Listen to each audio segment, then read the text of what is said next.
Pleasure. I'm good. How are you? Does that mean we're on? Good afternoon. Good afternoon. Today is Tuesday, December 7th. The time is 1 p.m. and we are convened for our briefing meeting of today. Welcome, everyone. The first item on our agenda today will be the ESSER 3 update and instructional continuity plan. Dr. Sabat, did you have anything you wanted to say in prelude? Well, if you don't mind, thank you, Madam Vice Chair, for allowing me that opportunity. We're privileged to introduce the three ladies who are here to speak today, but also just the timeliness. Part of our conversation at our workshop yesterday was just about the nature of the ESSER funds, how the original ESSER 1 funds are being expended, as well as what's the plan for the ESSER 2, 3, and so forth. And so I think you'll get an excellent bit of that information just in time, right as was ordered. With that said, I would love to turn it over to our presenters to take it away. Okay. Would All you right. like to introduce yourselves? Yes, ma'am. Good afternoon, Board and Superintendent. I am Lita Dietz. I am here to present the American Relief Plan to you, also known as ESSER 3.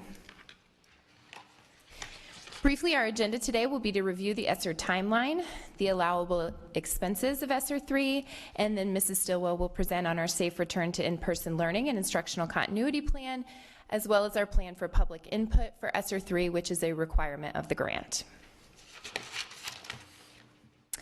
As an overview, this is the timeline that you have seen previously. ESSER 1 has been expended at this point. We have until September 2023 to spend ESSER $2 and September 2024 to spend ESSER $3. And now Mrs. Kennedy is going to discuss a little bit about ESSER 1 and how we got to this point. Good afternoon. I know there was a question yesterday about ESSER 1, so I thought it might be helpful to see a picture of how we expended the funds. So going back over a year ago when we submitted the application for ESSER 1, there have been changes as will happen with the ESSER 2 and 3 funding. So the original application, I believe we had about 7 amendments, and so this right here gives a picture of how the money was spent in the different categories. The allowable expenses for ESSER 1 have carried on for ESSER 2 and 3. They've changed a little bit, but if you look at learning loss, that is the largest piece of the pie. And things like your extended learning opportunities, such as your tutoring, your after school, well, your in-school Connect with Lee, various programs are within the learning loss, as well as supports in the school. These categories overlap somewhat. And what I mean by that is if you look at our highly vulnerable population category there are specific ESC and ESOL supports in there, but we also support, under learning loss, the Tier 3 supports at all of the schools. So there is an overlap that the Tier 3 supports are found under the learning loss category, but they also are supporting our most vulnerable populations. So I just wanted to give you a little bit of picture of that's how the funding dollars were spent for ESSER 1. We have completed the ESSER 1 expenditures and are now on ESSER 2 making amendments to ESSER 2. And if you recall at the last meeting, we talked about ESSER 2. One of the amendments that we are getting ready to submit is to add the MOU, as well as the MOU for the bonuses, as well as the increase in insurance costs. So that's just an example of one of the changes that will happen with ESSER 2. And so I'm going to turn it back over to Lita to talk about the insurances for ESSER 3. Thank you. Thank you, Mrs. Kennedy. So the allowable expenses for ESSER 1, 2, and 3 are very similar. Excuse me. There are 15 of them, which you will see on the next 2 slides. What's important to note is that as we write the ESSER 3 grant, we have to take each of the initiatives and categorize them into these allowable expenses to write to the state, and each one of them must be in response to preventing, responding, or preparing for the COVID-19 pandemic.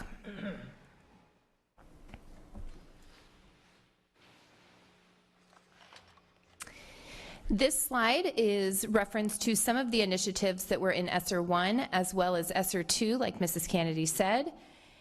Connect with Lee, for example, as November 27th, we had served 4,097 families for this school year. So as we start to look at how we're going to spend ESSER 3 dollars, we take a look at the initiatives from ESSER 1, the initiatives from ESSER 2, and a wonderful team of people at the district office spends time navigating our return on investment for those programs, as well as our current needs of the school district and our tiered school support, as Mrs. Kennedy said. It is important to note that before we finalize our ESSER 3 and spending of dollars is that we are going to take public input. So this is an overview of the timeline of ESSER 3. We received from the state the request for application on October 27th. The original deadline was November 12th. They have since extended that to December 17th. Two important pieces to note for ESSER 3 spending is that we must allocate 20% of the overall allotment to academic learning loss. And the state has also requested that we split it into 2/3 and 1/3 spending. Now I'd like to turn it over to Mrs. Stillwell. Good afternoon, board. Thank you so much for having us. So I think that there's probably, but at least we've been asking internally, why in the world is the instructional continuity plan connected with ESSER 3 spending, and how do those two things kind of come together? And basically that is because of the US DOE federal rule that was passed back in March and April.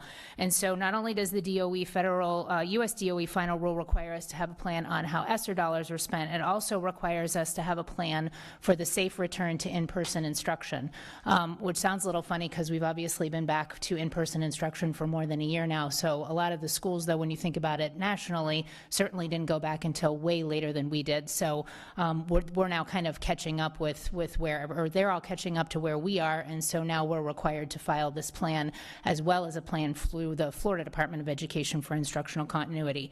So while the US DOE's final rule requires us to have a plan, so does the DOE. We figured that as opposed to having two separate plans, it made sense to kind of combine them together in order to make sure that we meet both of the requirements for the federal and the state. The US DOE's directive requests item that the state did not, and so that's why we're here a little bit today, is to talk about the two prongs of the plan. And thank you, Lita, for doing the slides. So the purpose of our ICP really is twofold. The first, which is part of the state's requirement, is to prioritize the success of all students and provide necessary access to supports which ensure high quality teaching and learning when there is a disruption to in-person learning. And then the US DOE's is more specific to the COVID-19 pandemic, where they want us to specifically state how we're maintaining the health and safety of students and employees in relation to COVID-19. So the first part of the ICP, which addresses that part of COVID-19 by the US DOE, there are 10 components to that, and those are up on your screen. And so what we've needed to do in our draft ICP is to respond to each of these categories with what our mitigation strategies are and how we respond to each of the listed components. So we have included in this the draft of our tiered mitigation strategies, which you've all received over the past couple of weeks in the board update, and that hopefully we'll be bringing to cabinet tomorrow for final approval, so we can share those out with the public. And as a reminder, those would be our mitigation strategies that we would implement at each of the different community transmission levels. So the nice thing about what we have developed with our medical educational panel is that it is very responsive to these 10 components, and so very nicely fits in to be able to include in this part of the ICP. The second part of the ICP addresses 10 additional components that are required by the Florida Department of Education. And these components were identified by analyzing best practices of districts throughout the state during the pandemic. And you might remember that we did have a group of consultants from the state that were down here many months ago, because we were one of the districts that were chosen by the state to review our best practices and our innovative instruction ideas during the pandemic, so that then that would be shared with districts across the state to be able to incorporate into their ICPs. So we did that, and then over the summer went up to a day where we learned all about the state ICP and what we needed to include. And those 10 components are also on your screen, and I'm going to give a little bit of a blurb about each one so that you kind of know what we need to fit into each of these components. So the leadership and planning component We are required to show how we're providing a seamless transition from face-to-face instruction to remote learning models. So that's what leadership and planning is. The curriculum and resources digital content component reaffirms our desired outcomes, goals, and instructional strategies of our remote learning program. The professional learning component ensures all leaders, teachers, and support staff are adequately trained on the implementation of the ICP. The instructional practices component modifies traditional methods or creates new methods for online delivery of instruction. The parent and family support component identifies household technology capabilities and needs of students and families. The technology and technical support component ensures effective technology infrastructure in order to be able to deliver synchronous and asynchronous instruction to all of our families. The cybersecurity component develops and implements cyber and information security plans to ensure continuity of learning as we go through the process. Engaging students with limited access ensures that special education students remain connected and engaged when face-to-face interaction is limited. The continuation of school operations component is a big one. It identifies the essential personnel that are needed to support functions like feeding children, health and safety measures, and meeting the requirements of students with established IEPs and 504 plans. So that's a very large component out of all of this. And then finally, the emergency and ongoing communications component means that we need to target our stakeholder groups both in the school community and the community at large while identifying appropriate communications channels for each of those groups so that when we roll over into the ICP, we already have strategies and effective ways of communicating with those groups as to how we're implementing the process.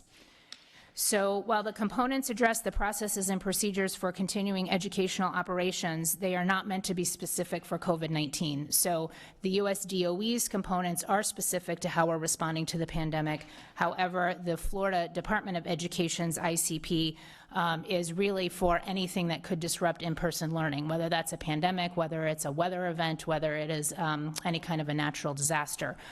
But it's important to know, and the best way that we think about the DOE's part of the ICP really is that it's an emergency response plan. So ultimately, we could implement it at any point during an emergency, but the DOE would still have to allow us to implement it. So while we would have the plan and we would be able to hit go at any point, they would still have to give us the okay to say, we're going to allow you to use the virtual instruction as seat time, for example. So it's a plan that we have on the shelf that we'll bring out every 6 months or so to review and update, make sure that we're all on the same page, but ultimately the DOE would be able to tell us whether or not we could actually implement it. So while I have the opportunity to and the honor to sit here and present all of this to you, really the hard work is being done by approximately 35 of my colleagues, many of whom are sitting in the back corner of the room today, and they are responsible for each of these components and basically authoring what we will do in order to ensure that we are meeting each of those components for the state. So I just want to take a minute and thank them for their time and dedication for the students and employees in putting all this together. We did turn the first draft of the Department of Education's ICP section into the Department of Education because it was due on September 30th, so we met the deadline for that.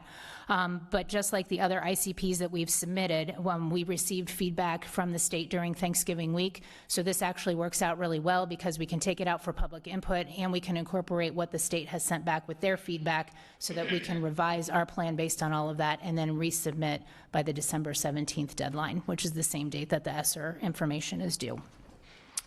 So speaking of public input, we've created a number of different ways for stakeholders to provide feedback as to how they think we should use not only our ESSER $3, but also for our ICP. And the first one is by creating a website which links to both of the plans, and the incomparable Laura Howard helped us with this, just like she did with the Parents' Bill of Rights. So you can find it right on the front page of our website.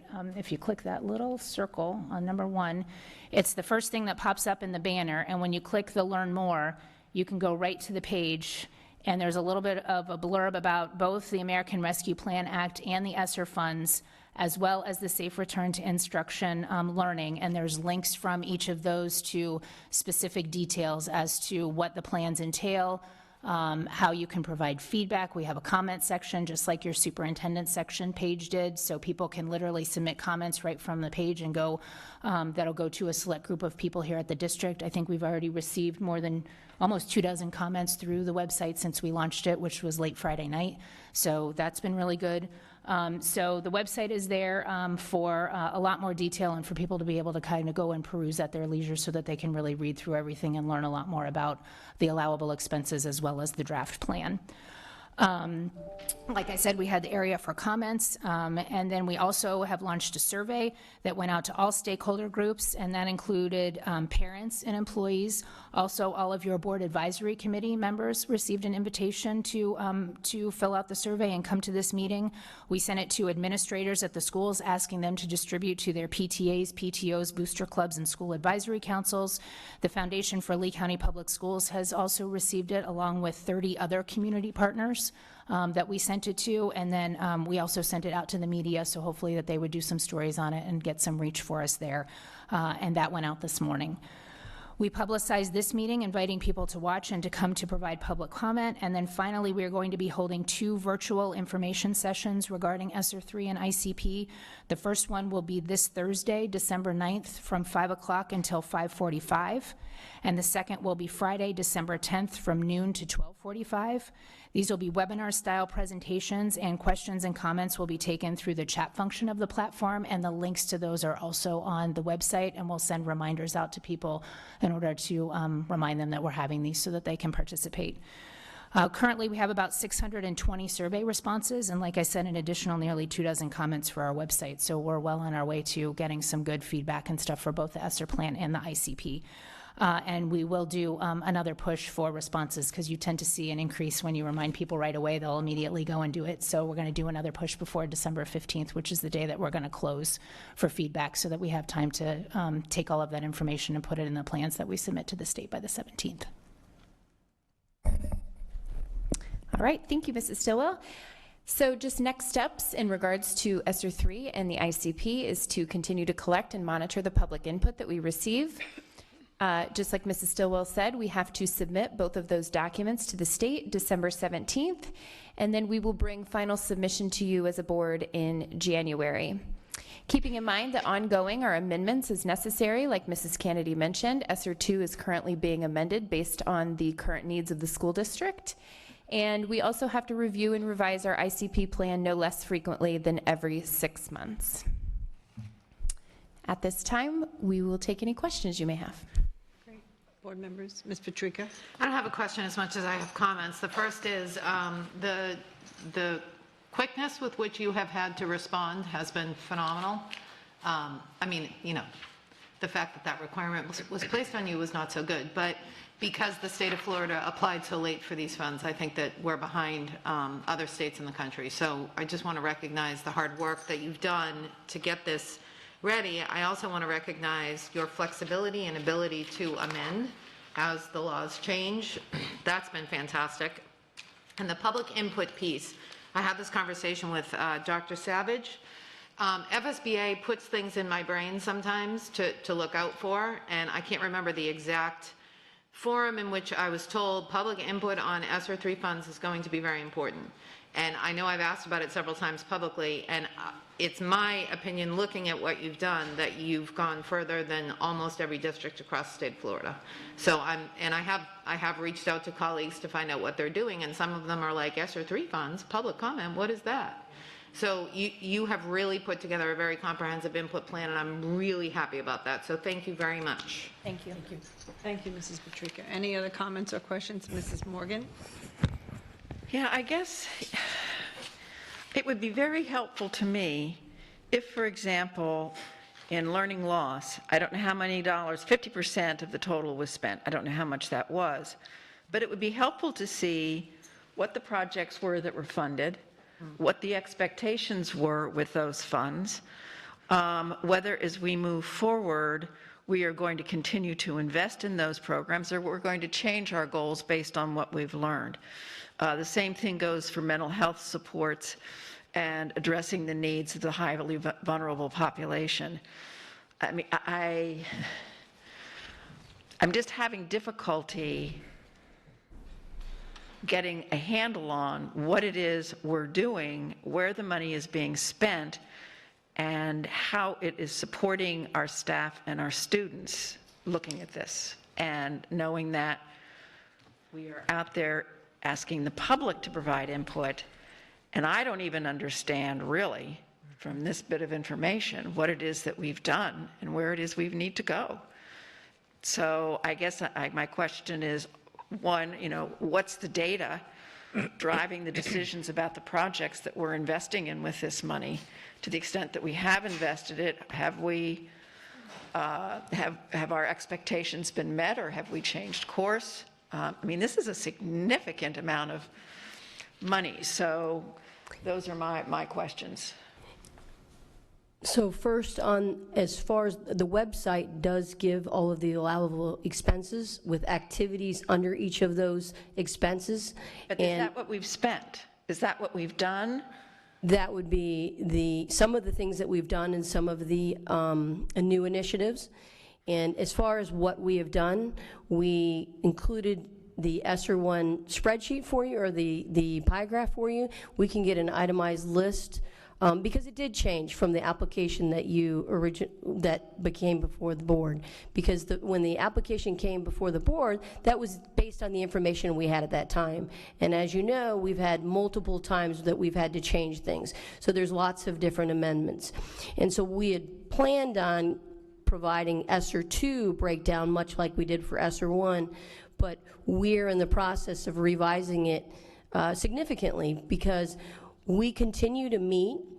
All divisions have had input, and there was a meeting last Friday where we did a prioritization of specific needs for the district and revamping, okay, we thought this is what would work, but no, let's look at this, and how does it match with our goals of the district. So last week, all divisions were represented in doing some prioritization. So we will be meeting again, because now we're gathering the input to further develop the plan. So the plan does continue to change. Our goal was, after revamping everything we did for ESSER 2, we will be bringing an amendment to you, but we had talked about providing another pie chart for you so you can see, and I think I'm hearing that you'd like a list of what's in each of those areas.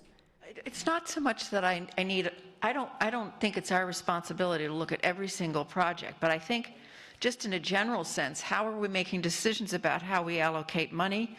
And then how are we evaluating that? Now, you mentioned that you've made some changes based on what you've learned from that first tranche, and yet, it would be helpful for me to know, so you tried to do something in response to a perceived need. Apparently, you chose not to continue. I mean, it's not that I need to know down to the nano, but operating at the 30,000-foot level is not helping me understand. If a community member comes to me and says, well, I see you're using money for learning loss, how are you using that money? Right. Where'd you spend it? Is it in the classrooms? Is it principals? Where is it? And I can't. So we can provide a better breakdown, but to give you an example of, one of the changes that just happened was for ESSER 2, we know that we had a significant increase in insurance costs to the district related to COVID. So if that amount that was in the original plan was $3 million and we're taking it to $10 million, then we have $7 million that we have to go back and reprioritize or take out of the plan. That, in addition to the $7.5 million from the MOU for the bonuses, that had to come out of, so something has to come out when you're putting something in. So we can provide a list of what will be ESSER 2, and the new ESSER 3 plan and what's going into it will be coming before the board in January. One more. Yes, go ahead. So I think I understand what the problem is. I'm not asking for data per se. I'm asking for the thought process, the decision-making process. That's what I'm asking. I'm not just asking it clearly. So I'm done. So our meeting on Friday, we had the divisions take a look at the initiatives within their division. They prioritized all of their initiatives within their division. All of the division heads came together and discussed those priorities based on the needs of the district, so as a whole. So it wasn't just one division individually, it was everybody together talking about prioritization. Does that answer better? We're getting there. Okay. Thank you, Mrs. Morgan. Mrs. Gittens. Okay, and First of all, thank you for all the work that you all are doing. I clicked over just a minute ago to the website. I clicked on to School District of Lee County ARPS or 3 plan. Let's pretend I'm a teacher, and I want to know what has ESSER got, what's in it for me as a teacher. So I click on this, and I am going to, first of all, say what I've been saying for 3 years. When we explain things to the public, we need to break it down in its simplest form. When I first look on this, the first sentence, Florida must subgrant not less than 90% allocation, whatever, you lost me already. I'm a teacher. I just want to know what part of this has to do with me. What potentially can I get from finding out about ESSER funds? So then you slide down under implementation plan, and I click on teachers because I'm a teacher. And it says to provide teachers and students additional instruction to aid in closing achievement gap for all students related to COVID-19. That tells me nothing as to what this is doing for me. And I'm not against it. You guys worked very, very hard, and I appreciate it. But sometime we've got to get to the ability to communicate at all levels. This is at the higher level of people that really understand all of this, edukeys. But if I'm a teacher or I'm a bus driver and you tell me, go to the website and click on that first button, you'll see everything you need to know about what ESSER is doing for you. I can't find that. I don't get that answer. Now, if I'm a bus driver or support person, I'm scrolling down, I'm looking, okay, where am I? Mm-hmm. There's instructional staff, there's whatever, there's charter schools, it's overwhelming to someone that just wants to know what is in this for me. So yes, we provided the allowable expenses as what's provided specifically from DOE, but our comment section, we've heard from multiple teachers on the comment sections expressing, we want to increase salary, we want the specific requirements or specific asks from staff. I get that, but I'm saying for the average person that is an employee, they don't get this. And they don't know, where do I go to find out as a bus driver, a para, why am I reading this? What is it for me? Of course, everybody wants an increase in salary. And what we put out there in the universe is that ESSER funds are going to be ways to get more money for you. But we haven't explained that. And when someone says, explain that, we give them all of this, and they're overwhelmed, and it's like smoke and mirrors, and they still don't understand it.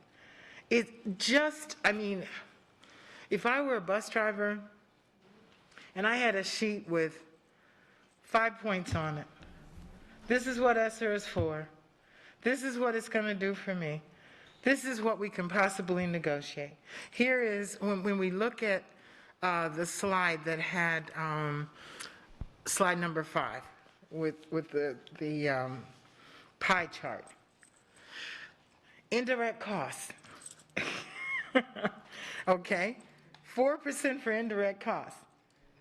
That could be used for the positions we're talking about with the coaches for the principals. Okay? But if I am a teacher or a bus driver and I look at this and I know that of this pie chart, here's my piece of the possible piece of the pie. But I'm looking at this and going, learning loss as a teacher, does that mean I get part of that piece? Or do I get a piece of, let's see, indirect? What do I get? All I'm saying is, we've got it at grade 13 level. We just simply need, and not dumbing it down, but just simplistically, when you go to the public that you're going to get are the ones that understand all of this stuff. The working class people are not going to have time to get their dictionary out and figure out, what are you saying? What's in it for me? Learning loss, okay, is my child in that? Does my child get a part of that 57%? That's all I'm saying. If we have it in a wonderful way for people up here, we do not have it for people in the middle and below that.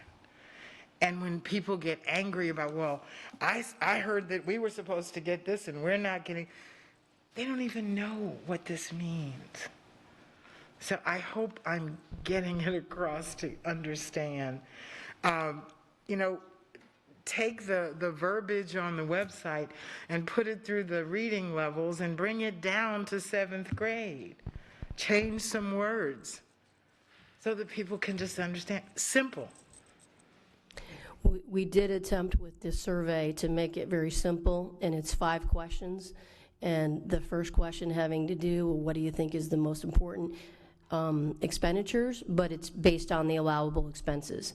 And the second question was based on learning loss, because we have to expend a certain percentage in learning loss. What do you think is the most important expenditure for learning loss? And then one of the questions is adding in your comment, where do you think we should spend the money? So that it's simplistic, you don't see it on here, what do you think should be added? Okay, so let me give you one quick test, and that's my last thing. I don't know anything about this. I click on it, I see it, and I come and say, Mrs. Kennedy, what do you mean learning loss? I have a 7th grade reading level, okay, but I'm not uneducated. So tell me what that means, because I don't understand it. Give me a 1 sentence of explaining learning loss. Academic achievement and an achievement gap, trying to address the learning loss that happened from COVID due to not having, and that's why the focus from DOE is on extended time. That's not really a question from, we are the facilitators of the grant, so we're just trying to make it happen, and unfortunately, they don't give us a lot of time with a lot of these things, so that's where, as far as creating the website, that was done in a very short period of time. And I totally agree, and I understand. And to me, the simple answer is, when kids are out of school, they're not learning. When we get them back into school, we're trying to catch up on what they missed. This money is allowing us to do that by doing summer programs, after school programs, adding this and adding that. That's it. Thank you, Mrs. Gittens. I appreciate that. And Ms. Vaughn? Thank you. I'd like to go back to some things that Mrs. Morgan was saying, because I agree that the specificity here is lacking as far as, at least I'm concerned as a board member.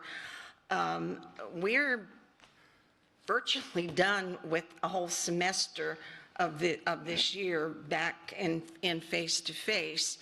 And what I would like to know is, and it could be hard data, or it could even be some anecdotal things, because teachers are excellent at the anecdotal. To me, the heaviest lift is going to be learning loss. And to me, that includes not just academic, like your times table or something like that, but over this time, the kids they've lost knowing how to study. They've lost concentration on being in a classroom. Let's face it, the standards were dropped significantly, and we need to get the kids back up to reasonable, to pushing them expectations. What are the best practices? What are the things, the kinds of training we're doing with the teachers?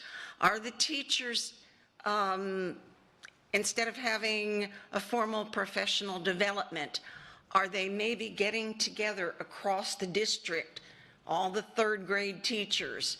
Okay, this is what I'm seeing.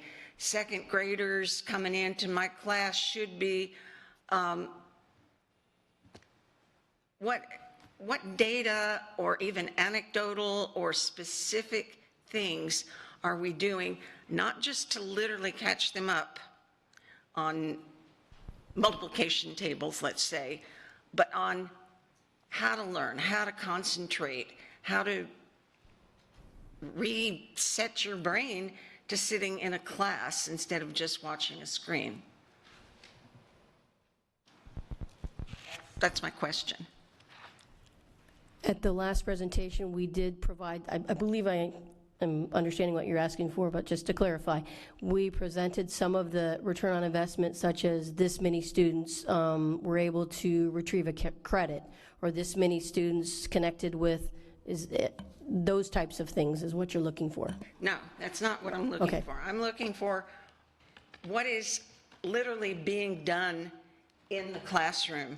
What allowed that child to make up the credit? All right, so that's an easy one, probably E2020 or whatever it's called now. But in the average classroom, what's being done? What are the best practices that are being used in retraining? These kids have to be retrained. They have not had this level of expectation in 2 years. Some of the kids in the lower grades, they've barely been in a classroom at all. So what are we doing specifically to retrain and to, maybe this is more academic services question, but it's important. And I think it goes to learning loss, which when I looked at the survey and did it, I put it as number 1. I would have put it as number 1, 2, and 3. I don't think we gave you that option, though, did we? But I know that option wasn't there, but I did put it as number 1. So what have we learned in this semester is what I'm asking. Not a list of things that we could be doing or want to do. I think that if I might jump in on some of that. So a couple of the things to address that we've just been brainstorming and we haven't moved forward yet with, but now that we have some data we need to figure out is a dashboard similar to what we do with the sales tax, where we're actually showing how we're spending the money with, to Mrs. Gitten's point, a breakout of what exactly that means. When we say learning loss, what exactly are we addressing and how much money are we using to address and all that. So that's one component that, that we've brainstormed doing just for the sake of education for our families and the community. And then I think to your point, we need to come back and we need to develop some kind of a workshop or a briefing on exactly what you asked, probably with more folks involved than just the 3 of us that are sitting up here, so that we can actually get to the heart of what you're asking. Okay, but not to be respectful, but I'm just going to say tick-tock. We are through a whole semester virtually at this point for kids that have not had this, and when, the longer we wait to get them retrained and to start raising that level to where it needs to be, the harder it's going to be. So I guess I'm just being impatient and anxious about, let's get going with this. Well, and I think, and Dr. Spiro can correct me if I'm wrong, but I think we're implementing a lot of it now. It's just a matter of gathering all of that information and reporting it out. This presentation specifically was just about the ESSER 3 and the ICP and the fact that we needed public comment. So a lot of what you're saying, I absolutely agree with, that we need to definitely present. We just weren't prepared to answer those questions today, since this presentation was singularly focused on that. But your point is well taken, and honestly, as a parent, I would agree with you, because I would be interested in knowing that information too. Okay, and I can understand that, so thank you. Yeah. Thank you, Mrs. Vaughn. Any other comments? Ms. Jordan? I'll be really quick. I agree with just about everything that my colleagues have said, and I do appreciate all the work but I think it does need to be more clear so that it is more easily understood. And also maybe, and I guess the bottom line is, what is working, what is not working, and the opportunity of best practices being shared amongst schools, amongst other colleagues throughout the state. And then I sit out here and I look at all of you sitting out here today, yesterday, last week, the hours that you spend sitting with us for 10, 12 hours, you could be really doing this. So I do want to thank you for all of your time, and I just had to put that out there as well. So thank you. Thank you. Okay, I'm going to just weigh in on this a little bit. At the beginning of this meeting, I had written some notes down, and one of them was ESSER 1 and ESSER 2, question mark, specific examples of what exactly we're doing, what's happening in the classroom. And I kind of know the answer to that a little bit because I've talked to teachers, I've talked to students, I've visited schools. So what we have here on paper ain't happening. It's not. And I have had a high school teacher say to me, who teaches American history, he said, I've got juniors in my class who haven't been in school since they were freshmen. Mm-hmm. And he said, and a couple of them haven't been in school since they were in 8th grade. He said, they're missing so much. They've lost that continuity. So I think we want to know is, like, give me a specific example of what is happening in an 11th grade classroom in American history that's going to help fix that. Do they have to go back? Do they have to get them into some current event thing? And, I mean, what is it that we are doing specifically? I have a niece who teaches 4th grade for the last 18 years, and she said the same kind of a thing. I've got kids in my class this year who haven't been to school since 1st grade. So they have lost all of that developmental progress because maybe they haven't had parents at home who could facilitate them with the Home Connect and that. So it's like, what's the nitty-gritty? What is really happening, and how are we supporting teachers? How are we helping them and giving them, what is the resource we're giving them? Are we doing extended school day? Are we doing summer learning? Are we focusing more on those basic skills? So I think that's what I've heard 3 or 4 of my colleagues ask that question. So, and, I think we need to be hearing from the teachers, the kids. We need to be hearing, like, what is it that you need? What's happening? How do you feel about this? And then the other thing that I think somebody said, it wasn't only academics, it's that social emotional part. It's that developmental social experience that they've missed also, especially if they've been in families that have been more quarantined. So those problems exist whether we want to admit it or not. And so I think that we need to know in our job of oversight is what exactly are we doing and how is it working? And if it hasn't worked, what was it and why did we put it aside and what's replacing it? That's kind of my interpretation of that. So. I was going to say, it sounds like this is, we have consensus for putting this on the parking lot agenda when Cindy comes up in the next section. Yeah. And, and really, and it's true, and spending time with us is great, but there's so much that needs to be done in the schools. I attended a walkthrough the other day, and God bless everyone, but we walk into the classroom, there's no acknowledgement from the teacher, all safety considered, that there's anybody even in the room who doesn't really belong there, except for a couple of teachers who have those social skills, and they say, welcome to our people from the district office, da-da-da. But is that time well spent when we could be doing something more intensive and more, direct contact with the kids to help them with the blanks that they have on their sheets? So I think that we really need to take another look at that and express it. And as Mrs. Gittens always so eloquently says, I took the survey, okay? I did it on my phone. It wasn't that easy because Because the average, I've been in education for 60 years, so I know what these things are. It was still hard to pick the top three, because what does it really mean? So, I mean, I think that's just the message that I'm hearing from all of us and from people out in the community. But we appreciate your efforts because you have a good framework here. And I love the chart with the ESSER 1, 2, and 3 on it and the timeline. Mrs. Gittens, Can I give just one last thing? On slide, giving you 2 minutes. I'm going to not take that. On slide 10, I always like to say if you want someone to improve something, you need to give them some ideas of what to do. So, for example, on this slide, what jumps out at me is $189,170,730. What is that?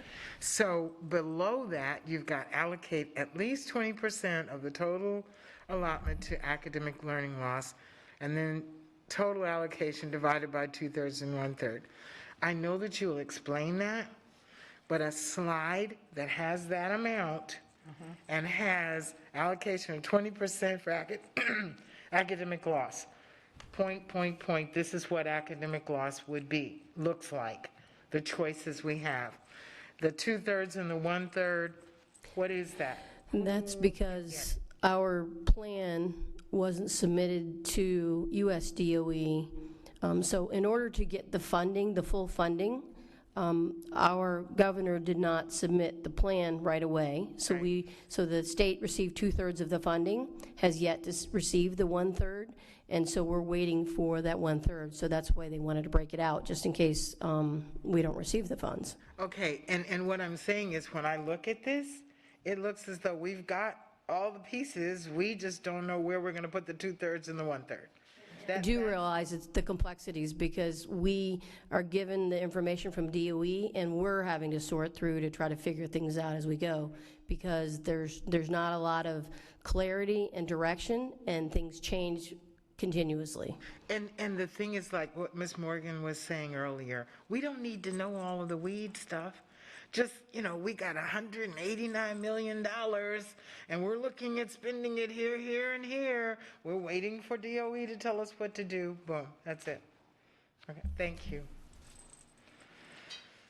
Any other comments or questions, board members? Do you have any more information to share with us, ladies? I do have one more, not to try to complicate things, but you're going to have something coming before you again. With the funding for ESSER 2 and 3, the state set aside 10% of the billions of dollars that they have for ESSER 2 and 3. And so with that funding, they will be coming up with specific initiatives throughout the years. To go back to the CARES Act, we've had at least 10 different grants that have come through, and we have to facilitate all of our charter schools. So with the grants that have come through, that's about 250 plans that we're trying to manage. So now here we are starting with the 10% on ESSER 2. Last week we were notified of 3 different additional opportunities and another one this week. So we will be working on each of those allocations.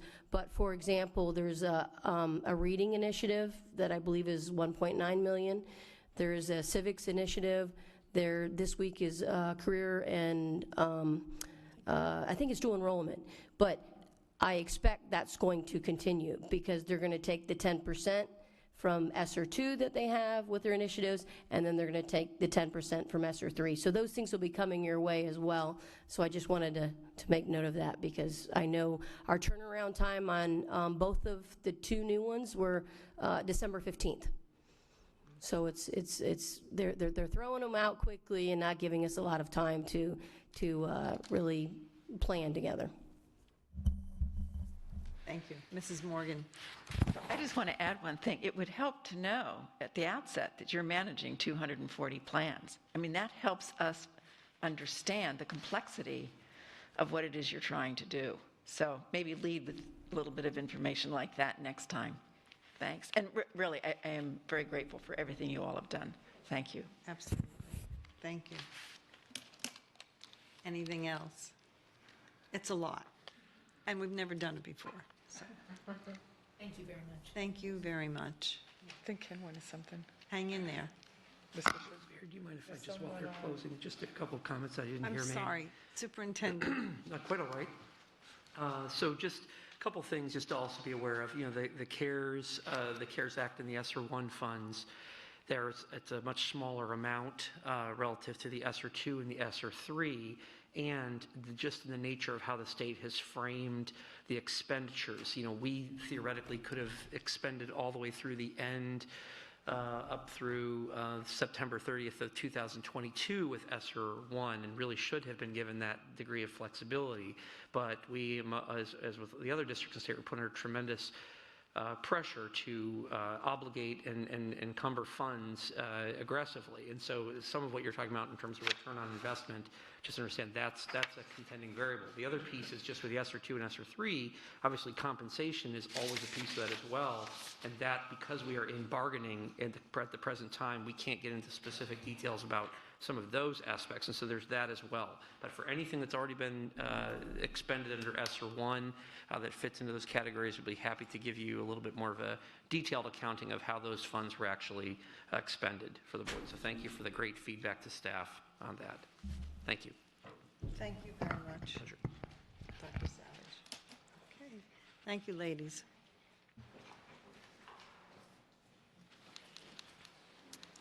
Next, I see Kathy Ebaugh and her team coming up for the master plan for Riverdale High School.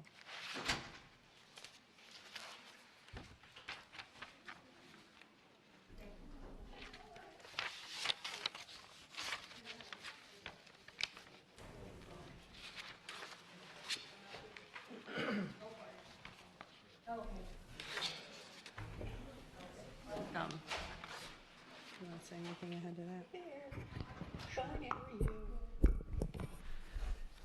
Yes, thank you, not just Ms. Ebaugh, but our partners who are not part of our district apparatus. So Ms. Ebaugh, if you don't mind just introducing for the board the entire team that's present at the dais. Good afternoon. First of all, I'm going to thank our team for returning for a second day. We were originally scheduled to be yesterday, and so we appreciate them taking time out of their day to attend not one of our meetings this week, but two of them. And we are going to let them introduce themselves. But I do want to also acknowledge that Randy Blake, our building supervisor from Riverdale, as well as Justin Budmeyer, for our athletic director of Riverdale, is also here today and is able to answer any specific questions about the project itself. This project is a little bit different in how we've initiated this, and is not unlike some of the other refresh projects that we are doing, where we have an idea of what the project is going to be. We know we have a campus that is older and needing a second look at it and how it functions, what the maintenance of it is, how it's laid out, what core facilities need to be updated, how the campus facility itself, the site planning, all of those things need to be done. So the phase one design really starts and initiated with a master planning effort. This, again, is a project that, a similar way we are doing other projects in the district of this type of nature.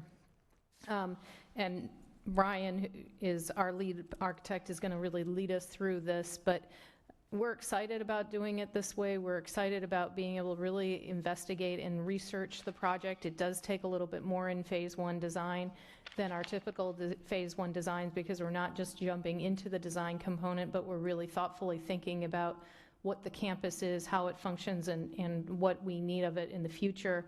And then we get into the design once we've answered those questions. So we're excited about this kind of different form of a phase one, a little bit different than we're used to.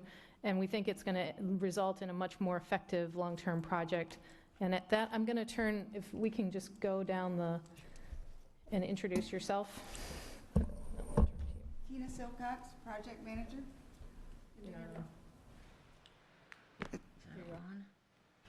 Tina Silcox, project manager. Jeff Morrow, project executive with Suffolk. Brian Lee, project manager with BSSW Architects. Yes, I'm Kevin Williams, a principal architect with BSSW Architects. And I'm going to go ahead and introduce the project and let Brian walk you through some of the details. But start off with the why. We were asked to help the district reinvest in the Riverdale High School. It's a facility that's served you well for over 50 years now, and but it is 50 years old. And the goal of the project was try to align Riverdale High School to be equitable with the other high schools within the school district, as well as for SRF standards. For a permanent student station count of 2,336 students. That's actually equal to what it is now, but we have a lot of students that are in portables that have been there for upwards of 15 or 20 years. So we are, we're looking to do two things. We want to make permanent stations as well as meet any kind of deficiencies that the educational plant might have relative to the current standards and requirements. We also wanted to address some of the specific priorities of the Riverdale School and their staff and leadership. We had a number of meetings with them and went through a number of different visioning ideas with them. And we've established some priorities that the school really wants to see us address as we go through this master plan. First of which is we have a gymnasium that's about half the size of what other high schools have. We're about 660 seats. And when you look at the newer high schools, they're really half of that. And Riverdale's one of the most successful, sporting high schools within the district. We have a number of deficiencies, as I mentioned, in terms of educational plan, but most particularly the science as an AV school just does not meet the standards that we really want to achieve. And finally, we wanted to address some of the security and safety issues with the school, primarily, the single point entry, the dealing with the parent drop off and pickup, and student parking. So those are some of the priorities that the school staff kind of focused us on. And then finally, we wanted to look at the fact that this is a 50-year-old facility and there's some infrastructure needs that need to be met that don't necessarily equate to classroom space or that kind of thing. But if the plant is going to be operational well into the future, we need to address some of those concerns. So I'm going to let Brian walk you through some of our discovery process. Thanks. Yes, as Kevin mentioned, we went through, we've worked with the district staff and the school staff to do an existing campus survey. We talked about the parking deficiencies currently. As you can see up at the front of the school, we have about 115 visitors and staff parking spaces, 325 student parking spaces. As part of that, the on-site stacking and parent pickup and drop-off is a current issue with the school, just because there isn't enough on-site stacking to manage it. And currently, parent stacking backs up into Buckingham and, well into, Palm Beach Boulevard. I live in the area, so I know the issue.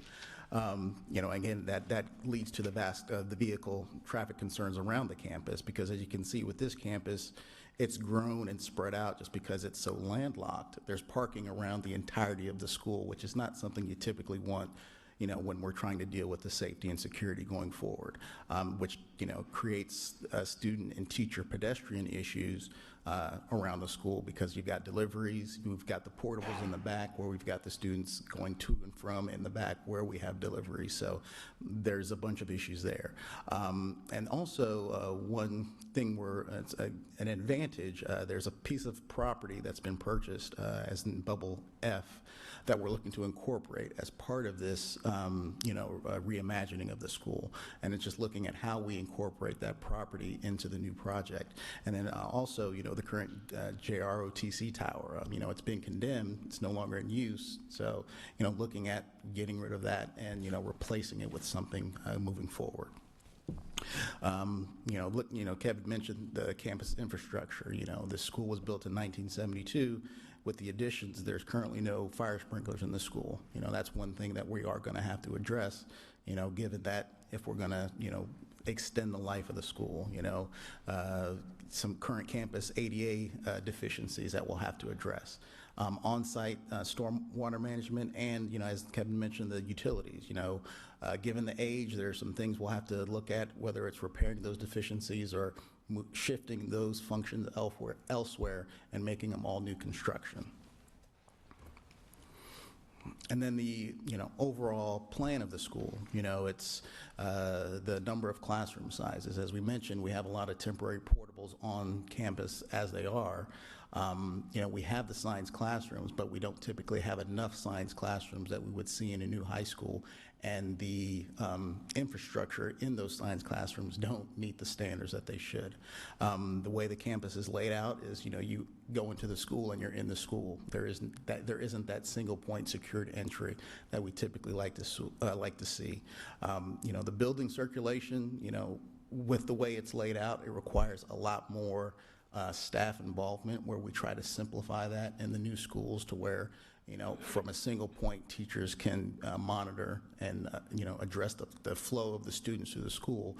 We do have some classrooms on this school where the students actually have to go outside the building to get into the classroom, just because of how this old pod school was set up. That's just the way it is. The current gymnasium, again, a lot smaller than it needs to be, about 650 seats for a 2,336 student station school. That's well underseated. That also leads to the locker room sizes being a lot smaller than they need to be. And then looking at the plumbing and mechanical, indoor air quality deficiencies that have been present in the locker room and gymnasium area. Given the size of the school, the kitchen prep area and the student dining areas are about half the size that they need to be. Currently, the school is running about 4 lunch periods just to fit all the kids in that period. And it works, but, it can work better than that. Again, the restroom facilities, bringing those up to code. We are looking at, we call it the concretable, Building 38. I guess there's a couple of these different types of buildings around the school district where it's a precast building on site. There's some current deficiencies. We're looking at that. It sits away from all of the other buildings in the school. We're working with Florida Department of Education to see, going forward in the project is, are we just going to have to be required to refresh and bring it up to code? Or, can we look at other options for that building? And then just doing an overall campus refresh. We don't want to just do this project and some of it is new and everything else is old. Once we leave, we want to make it feel like it's a new project. So in our updated master plan, looking at the site plan, looking at the infrastructure of the plan, what we looked at is laying out the front of the school to where instead of these 3 points of entries that we had, we have a single point of entry that shifts almost all the way to the other side of the site where we have the existing tennis courts. Currently, we would have to remove 2 of the tennis courts. We've gone back and forth on that. Worked with Parks and Recs on that because there is an interlocal agreement with Riverdale High School because those tennis courts get used by the community, and they agree that it would be fine if we remove 2 just because they don't get the use. So this would create a new single point entry with traffic light, pedestrian crossing to where we could bring everybody into a single point with a new guard shack.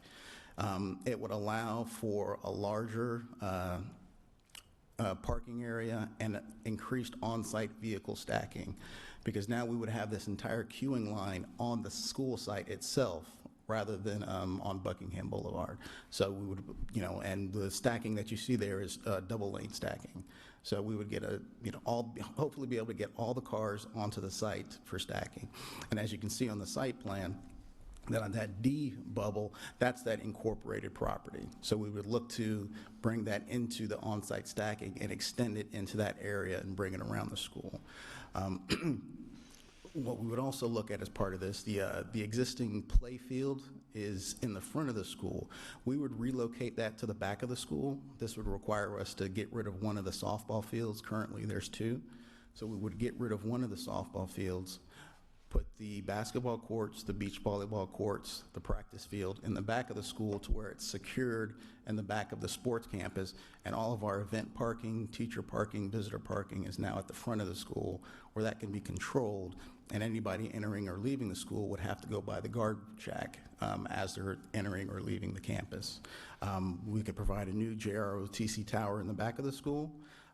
As part of this, part of the site work, we'd look at, repairing and addressing the current plumbing and sewer line deficiencies, and also the existing air handler deficiencies throughout the campus.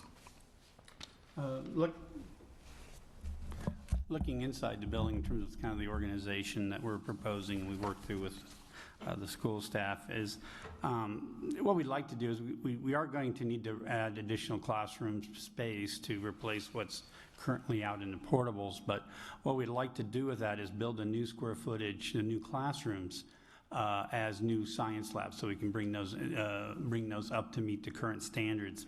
And what we've done is placed a two-story building under the Mark A there. There's actually 2 floors, one on top of each other. And what that'll do is 2 things, is not only give us a brand new building for state-of-the-art science labs, but it'll also connect and close off the back part of the campus so that the circulation for all the students is kept internal.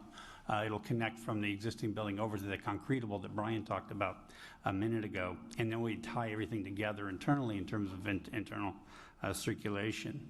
Currently, the administration's in kind of 3 different sections of the existing floor plan. And what we'd like to do is take a section of what is the original pods, and where you see Mark C, and consolidate the administration into a single operational unit, and then place that single point entry. So you're actually coming into that administrative area when school, between the school bells. Of course, we can open up during drop off and pickup, so students have free flow in and out. But then we get that secured for a single point of entry in through the administrative wing. As Brian mentioned, we talked about the locker rooms and the gymnasium are undersized and underseated. It really is infeasible for us to enlarge the existing gymnasium in its current location. So what we're doing is actually adding a new cafeteria, I'm sorry, a new gymnasium and locker room building just to the southwest of the existing building, and that'll be between where the football stadium is and the existing building. That would allow us to then repurpose the existing gymnasium into a special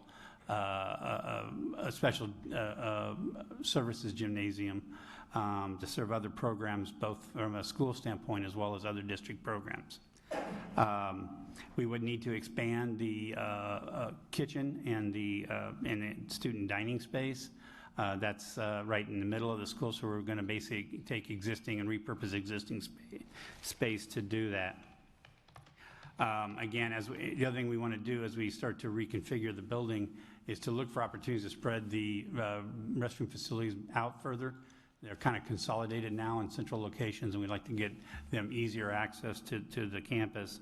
The other thing we've tried to do is look at internal space planning so that we put larger classroom, like lab spaces, against the perimeter where we had those instances where students had to literally go outside to go into the classroom. So by putting larger rooms and combining 2 smaller classrooms into one larger lab, we now eliminate the need for us have to bring students outside the building. So we're trying to develop the plan so it's an internal organization. Students have once they get into school, they shouldn't have to go outside of the secured area. So as Brian mentioned, we will be adding sprinklers throughout the school, fire sprinkler system, and then trying to upgrade finishes. So the next piece of this exercise is taking this plan and trying to determine what the budget model is. We did this by looking at basically 6 different buckets of where money would need to be spent. First of all, of course, is the site. Brian talked about some of the changes and things that we're looking to improve the site. So we have site costs. We have the infrastructure costs, of course. This is money, unfortunately, that you don't see, but it has to be put in. We have a bucket for the new construction, the two pieces of new construction, which we've tried to limit the new construction to that, to those things that we felt like, we best served by new square footage. But then we have the remodeling and renovation costs of that existing spaces. Remodeling is things that we have to go in and move walls and change doors, and where renovation is just simply a matter of trying to upgrade technology, upgrade lighting, upgrade finishes, that kind of thing. And then finally, you have the soft costs, which are, of course, the IT costs, the computer costs, the furniture and equipment, professional services and fees, as well as a contingency for the unknowns, which we are just at the infancy of this project. Anytime you dig into an existing facility, there will inevitably be unknowns. So currently, based on today's dollars, and this is a conversation we all need to keep in the back of our mind, is we're looking at about just a little under $52 million overall. We believe these, this has been an exercise that's been ongoing now for several months between our design team, the school staff, and our friends at Suffolk Construction, looking at current market indexes and things like that. We think it would be unwise not to consider the current market conditions as it relates to escalations that we're all seeing. And one of the things that's going to impact this project is that we can't do this project all in one shot because it's an existing campus. It's going to be a construction that's going to spread over 2 to 3 years. Actually, 2 school years and 3 summers is what we're envisioning right now, in order to accomplish accomplish the plan over time. So we need to consider what potential impacts that could have over that longer period of time, and what the market may get better. We just don't know, but as of right now, we're not seeing any signs of that in the immediate future. We've also saw at the bottom of that, you see, we've kind of projected out a 10% yearly inflation over those 3 years, to kind of give you what the overall, back of your mind, what may impact may be. We did that in a way that recognized that we'll be spending a big piece of it within a year, and then the rest of it over that period of time. So, with that, we'd be happy to answer any questions that you have. Comment I want to make, as I stated in the front, we have done this a little bit different as a master plan project. This campus, working with the Department of Ed, like Brian said, we've talked about various components of this project. We have a site visit with the Department of Ed scheduled for Friday to take a look at the concretable, with the hopes that we would be able to replace that building. But when you look at a project cost of around $60 million in relationship to having to rebuild this campus as a brand new high school campus at over $100 million, we feel like this is a good investment in our resources. This campus is solid. It has, to use the term of the architects, it has good bones. And there's a lot of good things about this campus, the location of it, and the resourcefulness of it. It needs a good remodel, it needs a good refresh, and it needs a couple of new buildings. But when you look at the investment of $60 million in relationship to having to redo a campus, staging that campus while we're continuing to maintain this campus, we think this is a wise investment and a model that we're looking to use for other campuses of similar nature, where a campus has good bones. It was well built, but it needs to be redone and brought to current standards. Thank you, Ms. Ebla. Mrs. Giddens. Thank you, and welcome to all of you that are here today. You said in the beginning, it was built in 1972, and there was a statement about extending the viable lifespan, and then was there a costaldi done on this? We would only do a costaldi if we were looking to tear down the building and replace it. When we did the master plan, it was a consideration. The only building that we would have to go through costaldi if the state is willing to work with us is the concretable. Different buildings have different lifespans from the state. If you're in a portable, it has a 20-year lifespan. Or if you're in a concretable, it has a 30-year lifespan, and if it's a permanent building, it's a 40-year plus lifespan, pending the state's evaluation of the facility. The concretable on this campus is about half of its life. It is nowhere near 30 years old. But the condition of the facility is such that we think it warrants an opportunity for the state to come and take a look at it. The state will be doing an assessment on another adjacent county on Thursday. And since they are in the area, we've invited them to do a site visit of this property and consider the opportunity for us to replace the concretable. But the concretable is the only building that we consider doing Castaldi, because like I said, a replacement of this property would be greater than $100 million, and we're looking at a total investment of $60 million. So we think based on the condition of the building, it doesn't warrant a Castaldi, and just because the age is of such a nature that it could be evaluated for it does not mean the state would necessarily grant the Castaldi. It really has to do with condition of the facility, and the condition of the facility, as we've evaluated it, does not seem to meet the standard of a full Castaldi. Okay, and I understand about, the age and all of that, but I'm just wondering, we're talking 60 million versus 100 million during the next, 8 years that we have the half-cent tax that could help us with that funding. I'm just a little confused when you say to extend the viable lifespan, and maybe that's for one of you gentlemen to say. So it's over 50 years old. Correct. So by doing this, how much lifespan are we talking about increasing? I mean, I think there's two issues that we're trying to address. One is the technical side of it, which is that we have some systems within the building, not structural, because as Kathy said, it's really got good bones. But we do have some utility infrastructures that need to be addressed for it to continue to operate. Otherwise, you're going to be having more and more days without air conditioning, plumbing concerns, those kind of things. There's also the issue of educational adequacy. And we believe that barring any major changes in the way we deliver education in the next 15, 20, 30 years, that by doing this project in the way that we're proposing, that you'll be able to meet your educational requirements well into the future. 20, 30, 40 years is not out of the question at all. Okay. And I'll go back to that later. The other thing you mentioned was the fire sprinklers. And I know once you get started, once you touch one, you have to do the whole thing and remodel it. That's just the way building goes. So correct.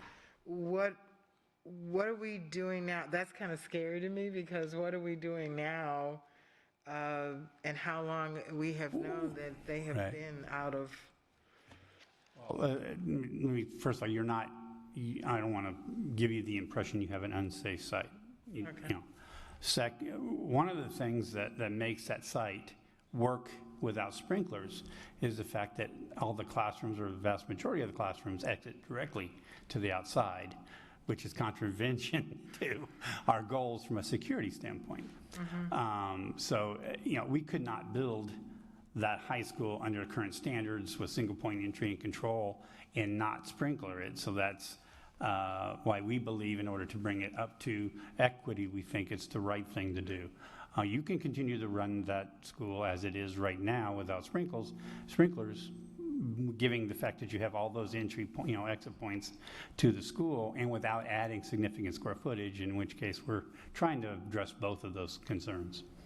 Okay, and the last question I have, you mentioned that it's going to take 2 to 3 academic years and summers and all that to put this together. I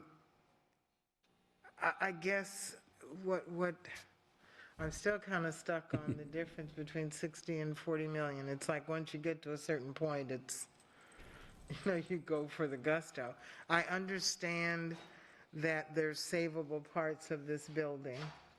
But I'm just wondering how if we prioritize, how does that 2 to 3 years affect the student stations that we would have available? Because, in other words, you're saying we're not going to get rid of those portables for 2 to 3 years. So I still want to stress that we don't believe that we would get permission from the state for Castaldi. We can ask for one, but that does not mean that they're going to grant it to us. It is not strictly an age condition. It is really a condition of the building. And we worked with our project team to determine, and it was a question that we asked. We did ask ourselves, should we consider rebuilding this campus on a different site? And what we ascertained after evaluating it was that really it is only the concretable that is in such a condition that it warrants working with the state to have that facility replaced, that the rest of the condition of the facility is really in good condition. And so just because the building is of an age that could ask for a Castaldi does not mean that it would be granted, because it really is a bigger equation for the state than that. And rightfully so. The state is very cautious about how state capital dollars are used for that kind of investment. Right, and I understand that piece. I'm just one quick question then. Is there a cost for Castaldi, and how much is it for us to get that done? There is a cost, and it does cost us to do an evaluation. We would have to, and more importantly, there's a time cost. The last time we did a Castaldi, it took us about 3 years to get through the entire process. I'm seeing Ms. Jordan nod her head because she was vastly interested in at least one of the 2 Castaldis that we just had done. And at the end of those 2 Castaldis that we had done, the state still told us there were 2 buildings we would have to maintain. So I understand the question, and I assure you that we have asked that question of ourselves many times. I think we took about 2 months asking that question of ourselves. So we really did go down that road. We really thoughtfully considered the idea of having this building replaced. But in the end, we believe that we can provide for the facility needs and the long-term nature of this building. The thing that has it going, and Kevin, you're an architect, I'm a planner, so I'm going to hope that I say this, but you please interject. If I've listened to you well over the last 6 or 7, 8 months as we've been working on this, that it's the brick foundation of this facility that really gives us its bones.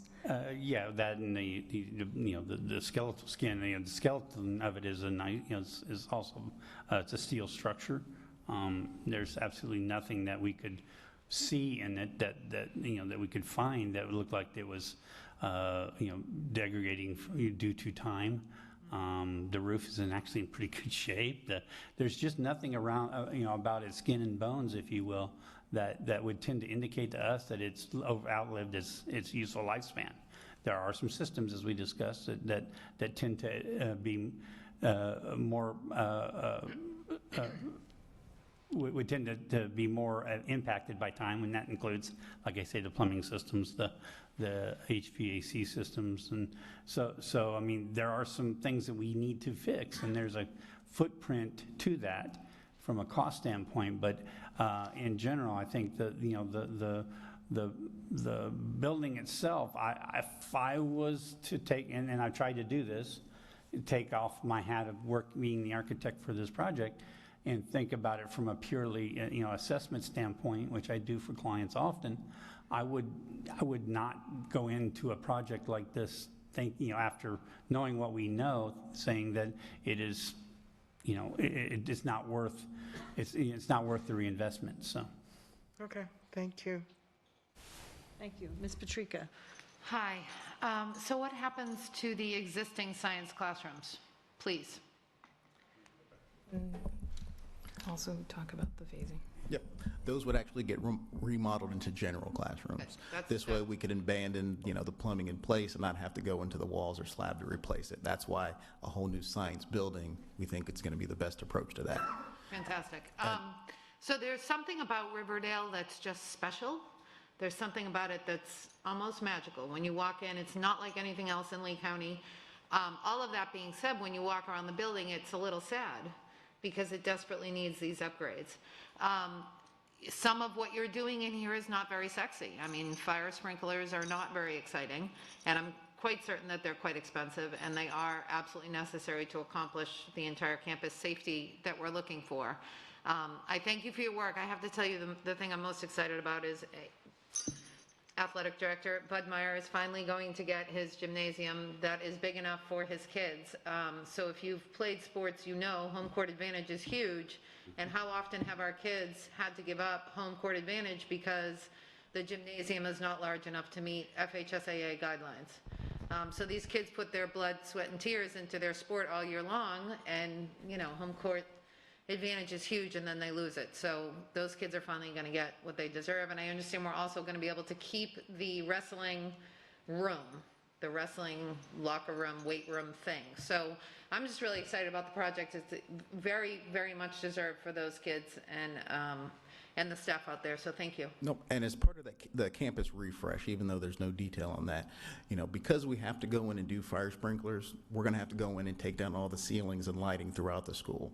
So that means new LED lighting throughout the school, new ceiling tiles throughout the school. So, you know, we're going to be, in a sense, touching every square foot of this building. So You're going to keep the awesomeness of the school, but make it happy instead of sad. Correct. I think we have some opportunity. And the other thing we're trying to do in the kind of repurposing of the existing space, we're trying to eliminate a lot of those tertiary circulation corridors that really leads to more, you know, more difficulty for the staff to kind of keep an eye on things, particularly between the bell schedules.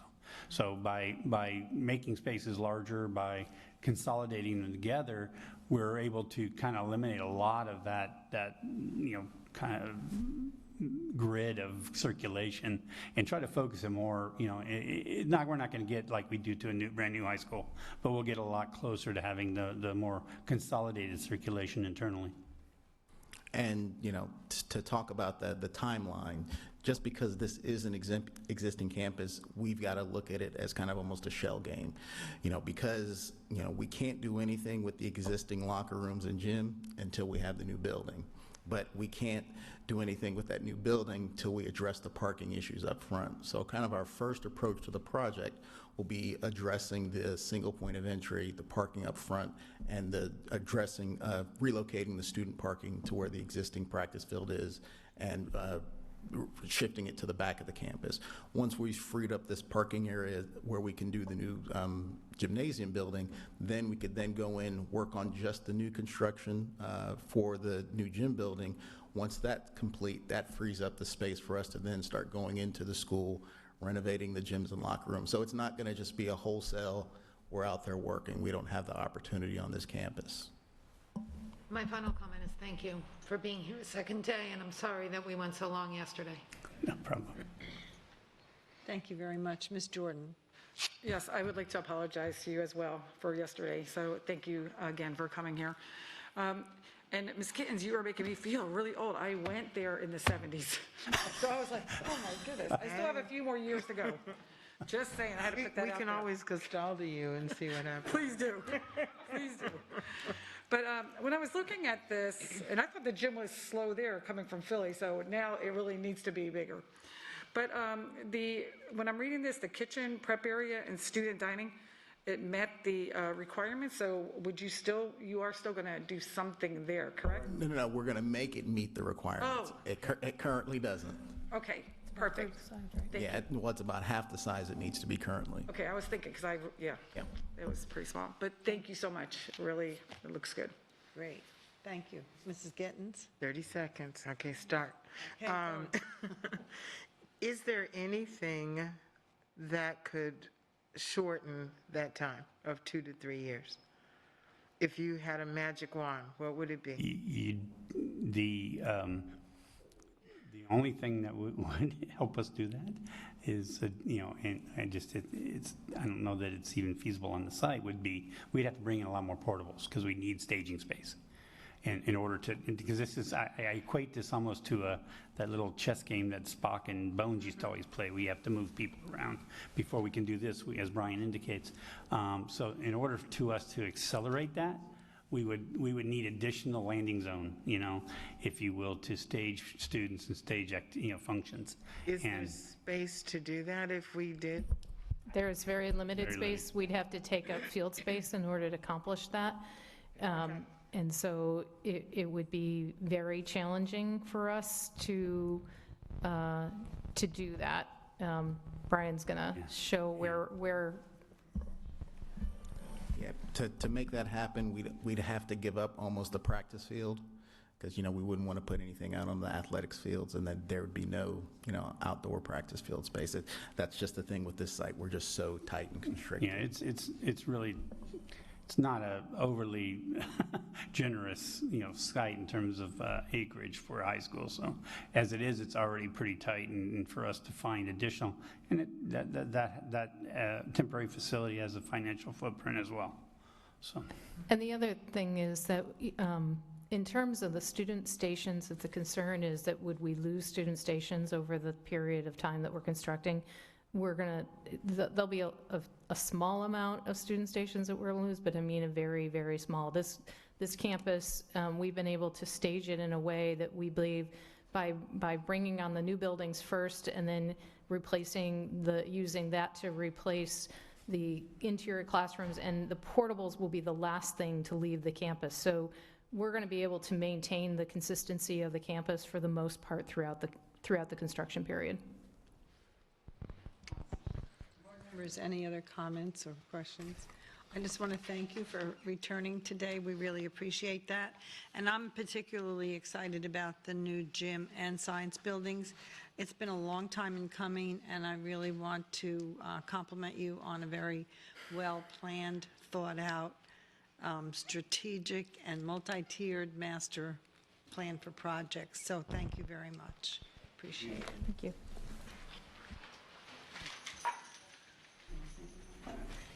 Ms. Fisher, may I ask a question? What is the next step on this? How soon is it going to get started to start that 2 to 3 year clock? I'm sorry. Has to come back to us. I said, what is it going to take to start that 2 to 3 years clock? It has to be approved. If we've had the support of the board moving forward with the master plan, our goal right now is to begin site work this coming summer. So, which is that first step into the, in achieving the plan. So we got the, we will start the parking, we'll start the front entry and everything with the summertime package. That would also enable us to free up the areas that we need to begin the new construction of the 2 new buildings, because that will be the next piece of the puzzle, looking to then tackle the existing expansion of the kitchen and everything the following summer. So there's some pieces of work that we can only do summertime. So we're trying to stage those so that it makes sense with the school calendar. And we've already started the conversation, had some initial meetings with Lee DOT about shifting the entry on site. We had our initial meeting about 2 weeks ago, had some adjustments. We've made those adjustments, so we're waiting to get that next meeting to go back. So we're moving forward. As Kevin said, we're looking to get the site work stuff completed first so we can move forward and go on that. Thank you. Thank you very much. Our next major step is to have a community meeting, which will happen in the next couple of months, as soon as the 2022 year starts. Okay, we'll get there. Thank you. And just also thank you to the project team again.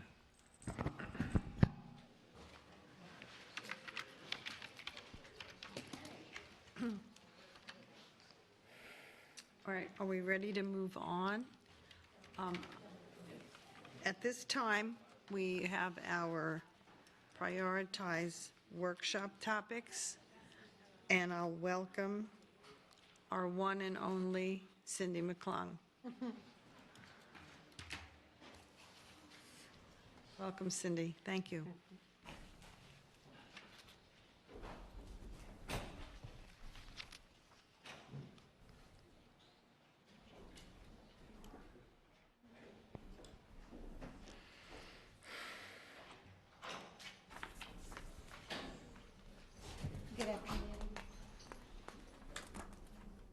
Here we go. Good afternoon, Dr. Savage and board members. Nice to be with you again today.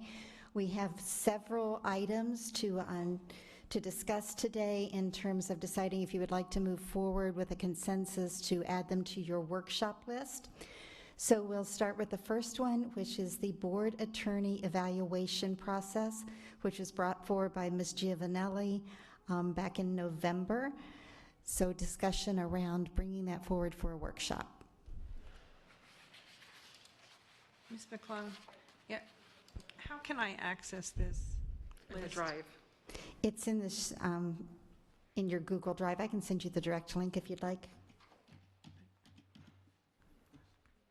I need to make it bigger. Go to Google Drive.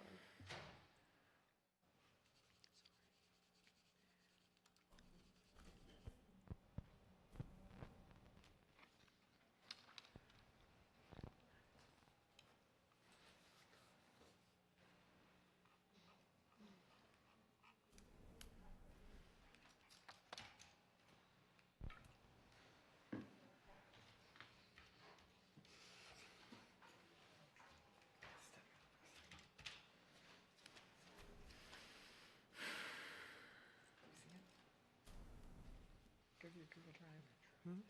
Get out of it. Go down. Get out of this.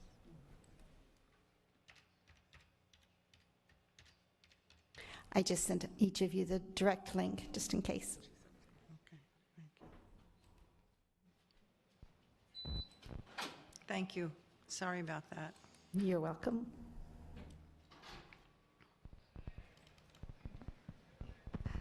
I know that the last couple of times that we have had the board attorney evaluation, there has been some question about whether the evaluation matched the expectations and the job description. So I believe that's why Ms. Giovanelli had brought this forward.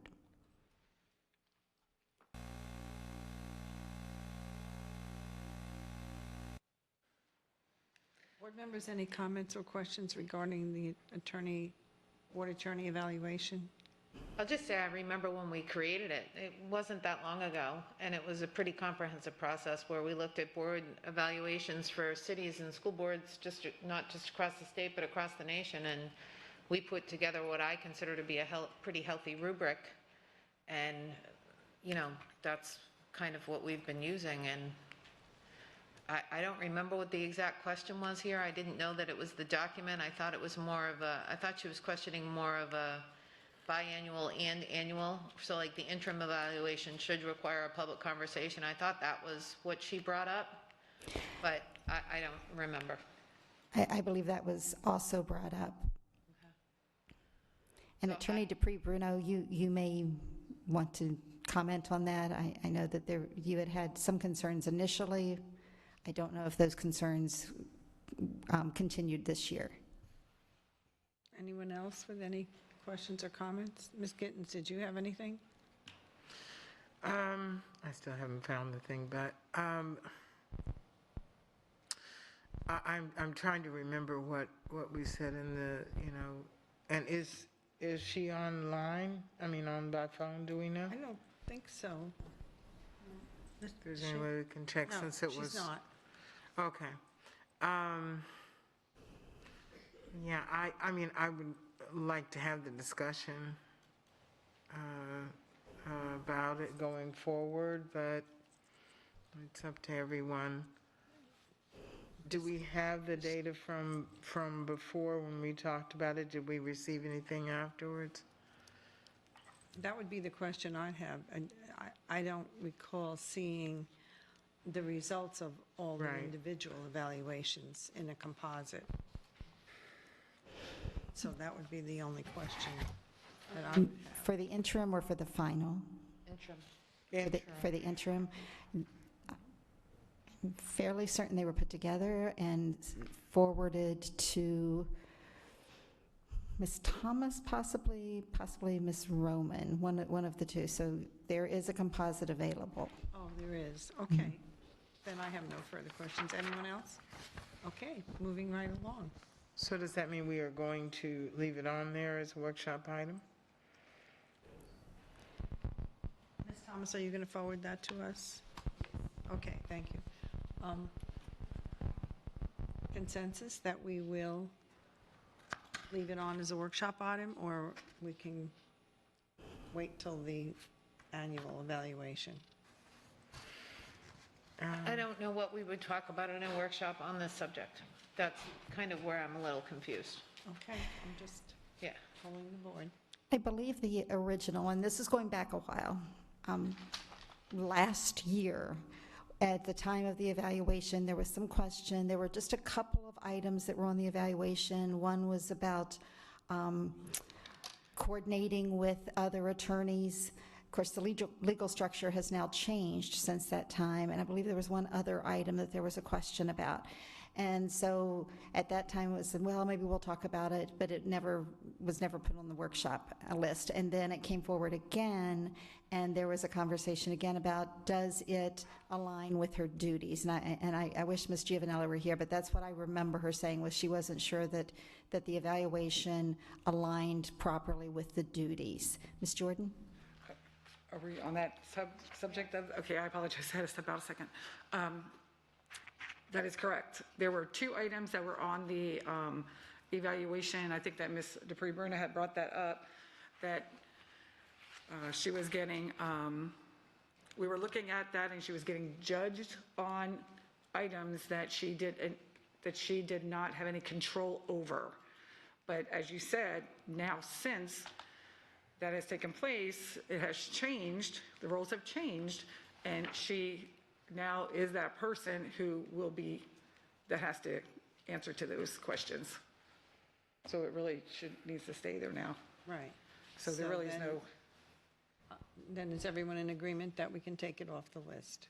Well, I don't think it's fair if we didn't put it on to take it off without the consent of the person that put it on. Okay, so I know that she's not here right now, but I don't think that would be fair based on the fact we don't have her input. So then, Ms. McClung, can we keep it on there as a hold until we hear from Mrs. Giovanelli? Absolutely. Thank you. Okay, so the next item is on the sexual assault policy, and that was brought forward by Ms. Patrica. Yeah, I'm not sure I wanted a workshop on this as much as I wanted information, which I believe was provided to us in the last board update. And Dr. Savage, if the answer to this question would take less than an hour and a half, is staff concerned? Are there additional resources or training going into this item? How do we compare to other districts? Again, I'm not sure it's a workshop item as much as it is from an oversight perspective. I think I remember, don't quote me on this, but I think we have had, I don't even want to say the numbers out loud because I don't remember them from the board update, but I think I remember an increase in sexual assaults or sexual harassment. And to what do you attribute that? And from an oversight perspective, why do you think that is? Is it COVID? Is it increased mental health issues? The student who sat here raised that issue specifically, and I believe it's incumbent upon us to pay attention to it. So whether we need a workshop on that or a white paper or follow-up, I don't know that a workshop is appropriate yet. Okay. Dr. Savage. Madam, if I may, so this is such a serious topic, and I think if this do for the board, if what we could do is start with some data and so forth. I understand it might come close to the 90 minutes, but quite frankly, it's such an important topic, and obviously when it raises to the level of awareness for our students, it's just a very serious matter for us right now in our current situation. I think to give the board some very specific information, some data on this, then it might stimulate the need for a more in-depth workshop. But why don't we start with some initial information for you to react to with this board weekly, and then potentially some more expansive work. And then if we feel like there's enough material to really have a more in-depth conversation, we could do that. I'll talk to Ms. Lori Brooks and some others as well, if that would work for you. Right. Perfect, thank you. So, yeah. Madam Chair, do you know that she's on? Yes. Oh, okay. Yes, okay. Ms. Jordan, can you just hold on because Mrs. Giovanelli is on the phone trying to talk. Mrs. Giovanelli? I don't think you can hear me. Can you hear Mrs. me now? Giovanelli, do you hear us? I can hear y'all. Can you hear me? Okay, when we get a connection with her, we'll move on. until we get a connection with her, we'll move on. Ms. Jordan? Okay, I'll be quick. What I was going to say is exactly what Ms. Patrica said. She asked for that after the young man from Student Advisory had sat up here and spoke on that, which has been conversation at Student Advisory in the past. And I think that code of conduct, they're getting ready to come and present at Student Advisory. Yes. Again, so that whole ring of student conduct will be going around again for the upcoming year.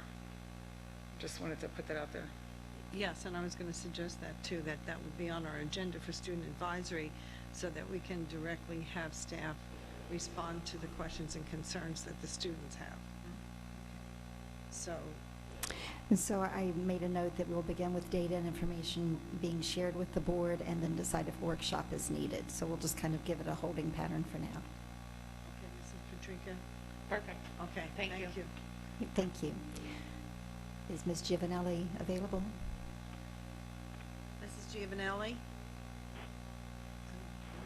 Hello? Oh, hi, Mrs. Giovanelli, welcome. Hi. I've been able to listen the whole time. I just haven't been able to talk. Okay. I'm sorry. Okay. That's okay. Do you have a comment? It's all good. Okay. Do you have a comment about? No, y'all are correct regarding the evaluation. I would just like a copy of the interim evaluations. We never received copies of everyone, but maybe I'm the only one on one page, and I just want to see if the rest of the board's on the same page, what we're all thinking regarding our other employees. Yes, and Ms. Thomas will be forwarding that to all of us. Thank you. Thank you. So, can we remove it or not? Mrs. Giovanelli, Yes, we can remove it, right? yes. Okay. Thank you very much. Thank you. The next item is a discussion around single member versus at-large representatives, and that was brought forward by Ms. Vaughn. Ms. Vaughn? I think this is something for later, down the road. I think it's an important topic eventually, but it's not one that's pressing in terms of time. Okay. And while I have a general question, I'm looking now at the direct link, and I'm scrolling up, and I'm assuming that anything that's still in dark print was not addressed, and everything in light print was either discussed or Yes, and it's hard to get it all on there. I'm sorry. It's hard to get it all on there, but yes, anything that is grayed out, there's either already been a presentation or it was taken off. If there's an N, that means there was consensus was reached to not have a workshop. And then if it is black, most of them actually have a date that's scheduled, or the 8 or so that we have today had consensus reached yet. Well, there are a lot on here from way back that never got addressed. Let's go back up. I mean, a lot. So if we start at the top, the first one was Well, I'm just looking at the ones in dark. That's where I was going up to the top and looking at just the ones that were dark. So the first one that looks like the furthest back was from January with the in-house versus outsourced work across the organization. I believe at the time there was a discussion around waiting until there was the leadership in operations had been finalized, which has just recently taken place. And there was talk about how would work be sourced at that. So that's why that one has not yet been addressed. Okay, and I don't want you to have to go through and address all of those, but there are a few that I would like to see pulled in, and I've actually forgotten this. I see Ms. Gittens' proposed bonfire demonstration, and to be quite honest, until last night when somebody explained what bonfire is, I had no idea what it is. And it actually and the reason I asked and got my answer was that it impacted a question that I had yesterday about, and it's something that's being brought forth tonight. So that is a software piece that is used in procurement. I know there was some discussion. I know what it is, but I couldn't even find it. Yeah. And I think being able to find it would have cast a very different picture of an answer that Ms. Millay gave yesterday when I was asking for some information. And so, you know, perhaps I'm way behind the times in not having really known what this is, but you know, I'm looking at so many of these that for whatever reason went whoosh and disappeared, and I'm wondering why. I'm wondering why in this past year we've gotten so far behind. I'm not. Oh, no, I understand. I'm just saying it out of practicality. And I can give you the short answer. More topics than time is the short answer. As you can see, there's quite a list, and we have a limited amount of meetings. We also, some of these topics, it depends upon when the information is available from staff. For example, the interlocal agreement, I know that they have had some information about that. That is scheduled for a future one, but they've been working on that for quite a while. The Equity and Diversity Workshop with the speaker from FAD's conference, I know Ms. Gittens was gathering some information from Dr. Blackburn around that, but we haven't received any follow-up on that one. The policies, there's several of the policies that we've discussed possibly having a full day devoted just to policies because there are so many of those that are on there. The bonfire demonstration specifically, there's been discussion about how that would take place. And I'm going to just have one of our secretaries schedule me with somebody to show me with that. But I'm seeing other things from that say wait on materials for staff. Here's something, status of Lee Virtual School. I mean, that's back, I can't even see. 2020. I mean, we never found, some of these maybe we could catch up on a different way, but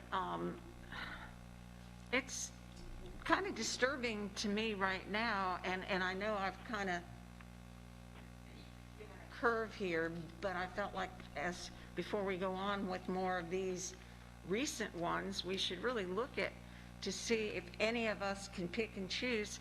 I'm right now scanning when our workshop is going to be on our board auditor. The board auditor, that's we have been out of compliance for so long. Where is that? Is it on here? I'm looking. May I? Yeah, Ms. Jordan, I know we Thank you. talked about This right here is ours. It's not what the superintendent's workshops. These workshops are in addition to their workshops and their briefings. So imagine their workshops, their briefings, and then everything else that we're now putting out there as, and this is what Ms. McClung just said, so many. So, and then we're trying to add all of these onto the already briefings and workshops. So if there are ways that we can get the information disseminated to all of us without having a full-blown briefing workshop on each one of these, that would expedite this list immediately. Like you just said, having a one-on-one on bonfire. Right. But with all due respect, I'm asking right now, where is our discussion on the auditor? Okay, We so have the auditing committee. Yes. Now, I don't see it. Well, you're not going to see it on this because, again, Why? this is ours, and that will come That's across. ours, it's our. No, this is additional ones that we are asking them to do. This is not, when we created this thing, it was like, let's have the additional, so that's what this became. Ms. Gittens just did her first meeting with the audit committee, so she will, I'm sure, share all the information with us, you know, and bring back what they, because they're going to have another one coming up. So Ms. Gittens will, they only had one, so she will be bringing that up to you all, to all of us. So none of our All of these workshops, these 80, 90, whatever, are things that we, as a board, said that we want extras. These are extra ones, not. Requests for information. So I guess what I'm asking is, where are the things that we need to talk about as well that are not on here, that we've put off and put off and put off?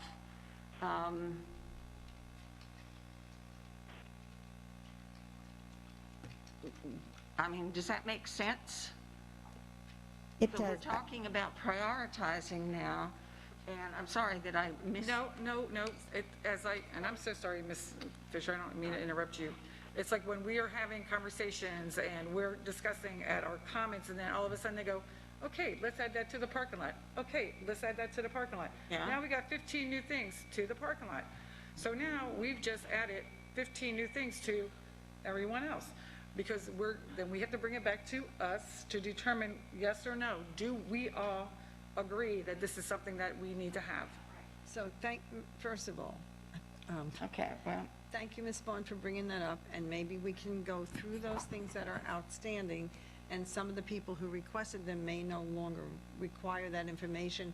We may have received it another way. Mrs. Morgan. No, that's just what I was going to say. I'm perfectly happy to take the entire list of open items, organize them in some sort of functional way, bring them back and ask board members if we still want to go forward.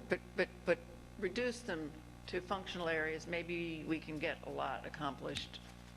I appreciate that. Faster. That was my thought. So let's let Ms. McClung continue on, and can we start from the top and then eliminate those that we no longer have a desire to have, and then schedule out the rest? Or So do you want to do that now, or did you want to wait until Ms. Morgan brought back? Said she volunteered to put that together for us. okay, all right. Are we all in Thank you. agreement of that? Oh, I'm thinking of, sorry. Thank you. Okay. So in that case, I'm going to go ahead and pick up where we left off, which was this, Ms. Vaughn, if I understood correctly, the single member versus at-large representatives discussion, you would like to postpone at this time. absolutely. Okay, thank you. So I'm just going to make that note. Thank you. Then the next item was a discussion around the renaming of this building in honor of Dr. Adams, and that was brought forward by Mrs. Patrica. So again, I don't think we need a workshop. When this stuff comes up, I turn to the chair and say, please put it on the list for further discussion by the board. I mean, is there any appetite? I will tell you, when I first joined the board, somebody mentioned this to me as something that needs to be done, because I guess our old building was named after him. And I'm not clear on why we don't have a name for this building, and Dr. James Adams seems intuitive. So what needs to be done? Is there any appetite by the board to pursue this? Yeah. So I think there's a process for naming buildings. So can we ask the superintendent to come back with some idea? 100%.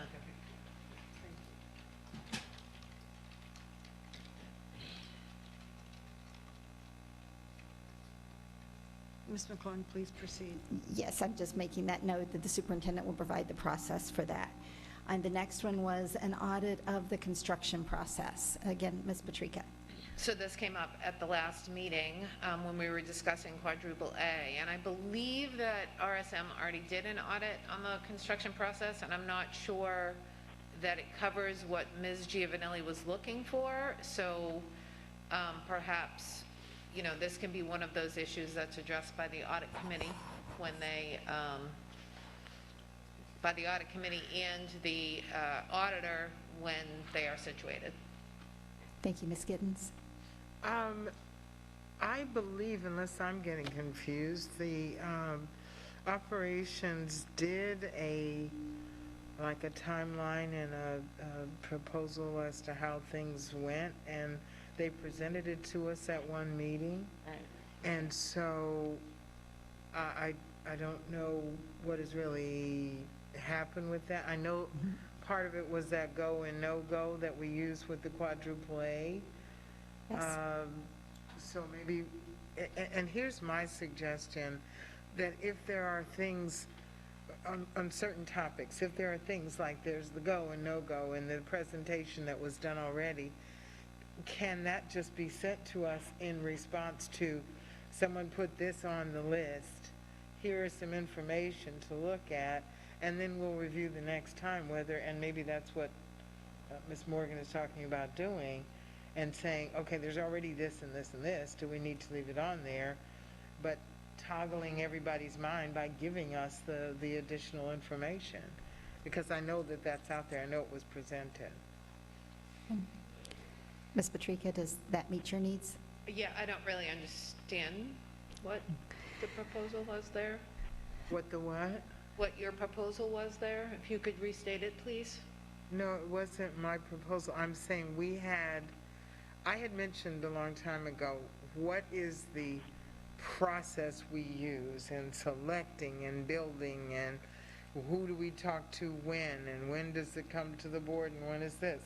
So, and I asked also, do we have a process of no return? In other words, at this point, this has happened, we need to stop. So the staff put together the go and no-go procedure. And I remember them sitting there and they presented it to us. And that was what they used, is what they told us when we were talking about the quadruple A. And that was the whole process. And Superintendent, can we ask you to weigh in on that? I mean, through the chair.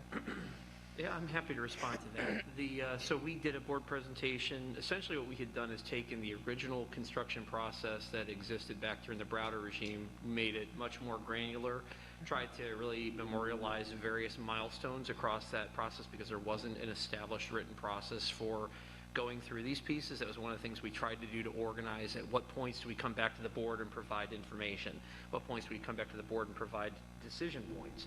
What time do we engage with the community? At what level within our organization? Because these processes, as you saw with the project team, they're very robust. They require a lot of input. And so this was an opportunity to internally help everyone understand at what point they're giving input, in so much as cabinet, chiefs. At what point is it officially blessed? Those were all things that we brought forward and did a meeting on, and I think it's pretty elegant to kind of call it the go, no-go decision. That's the important part, and I think quadruple A is a real example of that. As the data changes, before you get too deep into a particular process, you bring it back and have that opportunity to revisit and consider, okay, this is where we were, is this where we still are with the changing market conditions, some cases after a storm, things along those lines. So we have that presentation, we could locate it, we could bring that back. Again, they went through each phase of it. So that did happen. I can't recall exactly when that was, but we could certainly locate that within the board docs, the presentation with all the complementary phases and what they were. And it was a draft at that time to get even more input from the board. We do now have new leadership. I think he's left the room now, but with Frederick Ross joining us now over that particular area as well.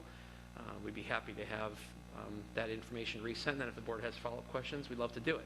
Also, to echo what Ms. Patrica had asked about RSM, it's true, RSM did conduct an audit of our construction area. They did have a summary report. They worked with Mr. Rickenbacker. I'm aware of that as well. So they really validated a lot of what Mr. Rickenbacker's processes were, even though they said it'd be nice to have him have more technology-based pieces. He did a lot of it via paper, but very organized, very procedural in that sense, so that there was an audit on that piece. Hopefully that answers some of the questions so far. So this was an issue that was initially brought up by Ms. Giovanelli when we were discussing quadruple A at the last meeting. And I'm just going to be honest and tell you, I am looking for points of agreement with my fellow board members, and that was a point of agreement for me. So I really put that on the parking lot to support her. So if we could ask her if this discussion would fulfill what she's looking for, that'd be great. Because right now I'm good. Absolutely. Mrs. Giovanelli, are you still with us? Yes. And I agree that RSM did do the construction process. Yes, I just thought, my concern was how we got where we were with Club AAA and how we can stop that from happening, another time, so it doesn't happen again. So that was, I think, one of the reasons that I had mentioned it. At this time, I would weigh in what everybody else thinks. Okay, so do you want? Yep, you can remove it. All right, so Good. board members, do you want to hold this?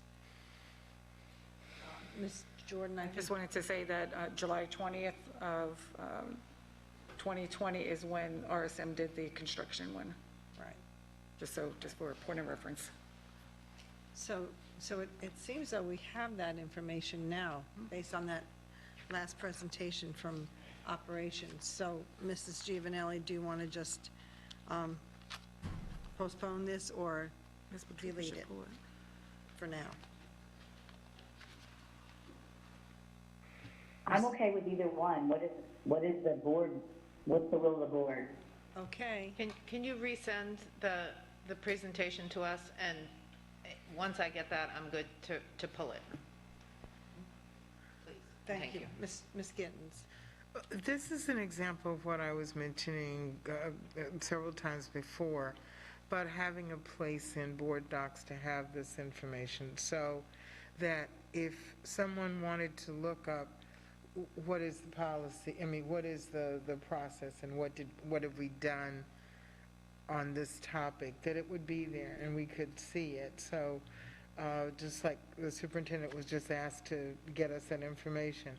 If there was a spot on board docs that had that topic, we could just click on it and say, this is what was done and this is when, and we don't have to bother staff to keep sending the same information. Ms. Schaefer, do you want to respond to that? No, I will get further information and we can try and create a spot for it. Okay, thank you. Did everyone hear that? Okay, thank you. Okay, so at this time, I'm going to put a no, because we're not going forward with the workshop at this time. Thank you. The next one, Mrs. Giovanelli had brought forward, excuse me, was a workshop around the structure of the legal department. Ms. Giovanelli, would you like to comment on that?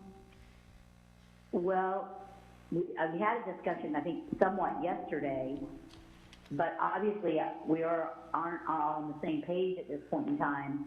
So I would be curious what others have to say about it. Board members' comments? Ms. Morgan? Yeah, I would agree, based on the conversation we had yesterday. Some people are concerned about the structure, some people are concerned about the recruiting and whatever process. So I was thinking in my conversation tonight, I sort of liken it to, we have 4 parts to the puzzle. We have the structure that we approved, then we approved the job descriptions, and then there was a recruitment, and then it comes to the board for approval. And then we all looked at the pieces of the puzzle put together from that process we used, and at least 3 of us didn't like the outcome. So maybe we need to go back and look at what it is, where was the breakdown, or why are we not on the same page anymore? So that's my question. Other board members? Ms. Patrica? It's a moot point. If we hire tonight, it's a moot point. So, I would feel more comfortable if you would pull your recommendations for tonight, Attorney Dupree-Bruno, so that we can have time to have this discussion. Perhaps we could prioritize that as a workshop and get it done. That would make me feel more comfortable moving forward. But again, it's a moot point if that recommendation is not pulled tonight. Ms. Bruno, do you want to respond? Where's the superintendent's?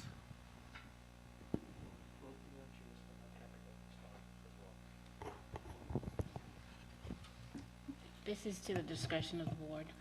Whatever the board directs us to do, that's what we'll do. Ms. Gittens? I think yesterday's conversation was kind of leading to the fact of approving Attorney Hudak, who is already doing the job and has been here, and to me, that not approving his would put us in a pretty precarious position, to say the least. But I think the question came up with the other hires. I think my main concern, to be truly honest, is not the attorneys as much as the structure. That's how I'm concerned about it. So the only thing I will say is that offers have been made, and so there's property interest. As to when that property interest kicks in is what's is often argued in the law. But I do want to, make sure that the board is aware of that. And at the same token, honestly, it's the board's discretion. This is your legal department. Well, and can I just say, whether we have the previous format or the new format, we still need 3 attorneys to make it work, correct? I think you still need the staff that was, it doesn't matter how the structure is, it was still the same amount of staff with the addition of the paralegals to give additional support. And that's what I'm saying. So, this 6 months ago, we would have had 3 attorneys, how many secretaries, and any paralegals at all? None, right? Now, you always had one paralegal that was not in that position, so that person was put into the right position. And then you had 3 attorneys on the administration side, and then you had 1 board attorney, and then you had a secretary. Okay, so the addition is a paralegal? Yes, ma'am. Okay. 2 paralegals. 2 paralegals? Well, one of them was an executive secretary that was bumped up to a paralegal because that person was actually doing the work of a paralegal, and then you added a paralegal. Correct. And when one left, then we had to hire another, we just hired outright a paralegal. No, the one paralegal that was hired was the one that was approved for the school board attorney's office. And then you have the other one was working for the staff attorney's office, and that position has been advertised, and I do believe they're going to start interviewing for that position. Okay. Board members, any other comments? So then, at this time, do we need a review of the structure of the legal department or the process? Mrs. Giovanelli, you go with the board, right? Yes. But she would need to pull it, it's hers. She put this on there, so she would need to take it back off. Right. I mean, Okay. she put it on there for us to vote on. So, just may I make a statement? So, Mr. Chica was saying, after the vote tonight, it's a moot point.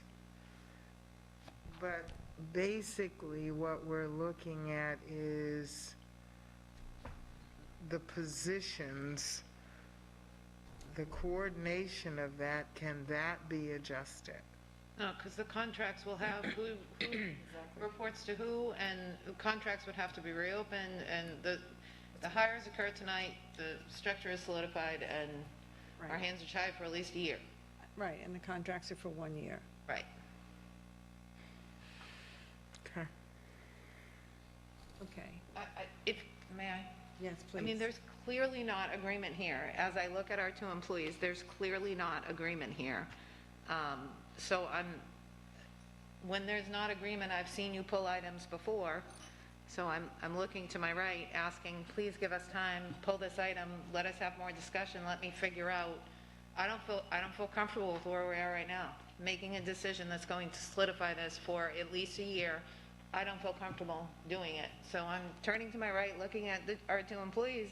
You're saying it's our decision, and I'm saying when there is no clear agreement, why are we here? Why are we still pushing this? I will say this, that the board did approve the reorganization in August.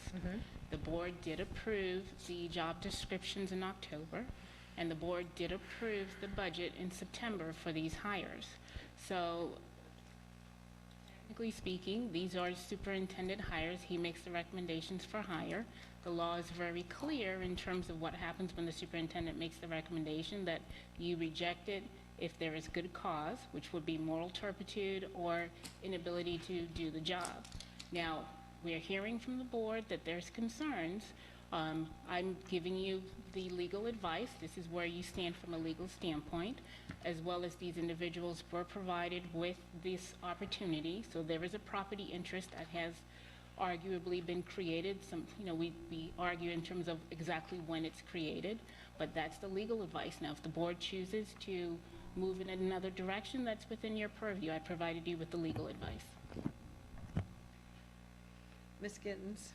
Well, the only other thing I think I want to say is, we've been for how long now without a full legal staff? Since July of 2020.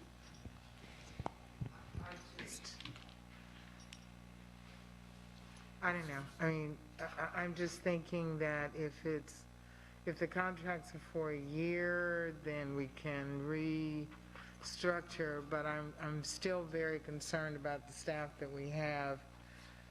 It's kind of like out in the schools. People are being totally overworked and overwhelmed with what they have to do, and I'm concerned about that, to the point that, perhaps we go ahead and at least provide some relief, some assistance. But Thank you, Mrs. Gittens. Mrs. Morgan?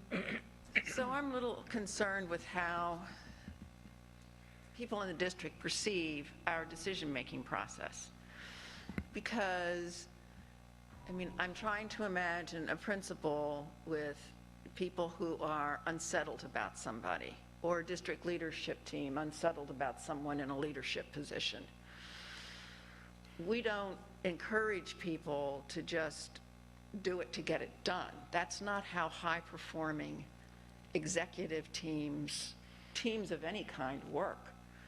I think clearly we have proceeded down this path, and some of us are balking. And to me, that says we need to go back and figure out where things went off the rails for some people, consider our process, and then come back. I just worry about the example we're setting by the way we're making decisions that are extremely important for this school district. So that's going to be my last comment. Thank you. Thank you. Ms. Jordan? I think the biggest thing for me is the fact that there was a statement made that we had other candidates months ago, and none of them qualified. They had the same qualifications as the people who have come in this time. However, we did not choose any of those because of that fact, but now we are. So it's like warm bodies just to put somebody in those positions. I don't know if the person's qualified. I'm not an attorney, so I would not know that. I don't think that the team that was set in the interviews, other than Mr. Freebruno, is an attorney. I don't know what anybody else's legal background is, or how they have the ability to grade the proficiency of this new person. And it's not the individual, because that has nothing to do with it. But I think that all comes together as well. It does. So in any situation when the superintendent comes to us with a recommendation for a hire, unless we have good cause. Correct. We approve his recommendation. Right. So my vote will be to approve the recommendation based on that fact and the fact that we already approved the process in 3 different ways: the budget, the job descriptions, and the organizational chart. So And that's why we have an annual contract and opportunities for evaluation, because if people aren't performing, their contracts don't get renewed. But I think that it's not up to us to determine that the potential job performance of the people that have been recommended to us, and we don't have good cause. That's my 2 cents. Ms. Vaughn? I thought what we're supposed to do is to say yes or no. Do we leave this on or do we not? But in effect, what we've done is we've just had the conversation that might be occurring for a pulled item. And in effect, we're having a semi-half workshop on this. Yeah, I say let's just go ahead with the vote and see what happens with the vote tonight. I think it is a pulled item, which would give anybody another chance to express their opinion. Yes, thank you. May I propose that we put an H there for hold? Thank you. Thank you. And the next item is discussion of the policy around reimbursement of board members' legal fees. That came out of yesterday's discussion about the current policy. Ms. Vaughn? I would like to see the current policy reviewed and clarified. So I would say, yes, we need to talk about it. And to me, this is something that shouldn't take that long. And this is one time sensitive. Thank you. Ms. Morgan?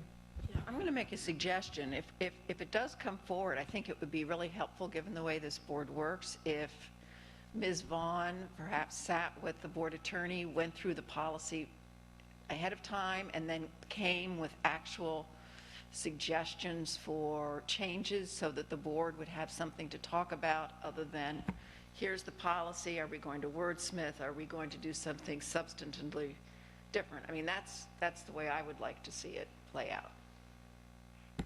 So then I guess that's a yes. We have consensus as to whether we would like to keep this as a workshop.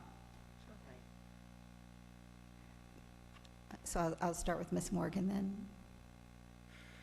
Yes, Ms. Vaughn. Thank you, Ms. Gittens. Thank you, Ms. Jordan, Ms. Patrica, Ms. Fisher. and- Giovanelli? Yes. Thank you. We'll put that as a yes, and Ms. Vaughn will work with Attorney Dupree-Bruno ahead of time. Was that an agreement? Are you willing to do that? I'm happy to do that, although I know in the past there've been concerns with fellow board members whenever there's one person working on, so I'm happy to do it if the rest of the board is comfortable with it. Or the other option is that everyone can review the policy in advance and bring their own suggestions. What does the board prefer? Ms. Jordan? I think that we all need to take initiative and do things. So, Ms. Vaughn, my vote is for you to sit with I'm happy to do Bruno and bring that back, as Ms. Morgan has said. I'm happy to do Morgan it. is taking on this. We all have responsibilities. I think that would be great. Thank you for that. And then perhaps we can add that to the other policies that we wanted to look at and do it all in one. Yes, we were looking at trying to set one day to review Just for policy. the multiple policies that are on there. Yeah, and that may end up being a separate day, an extra meeting. Thank you. Thank you.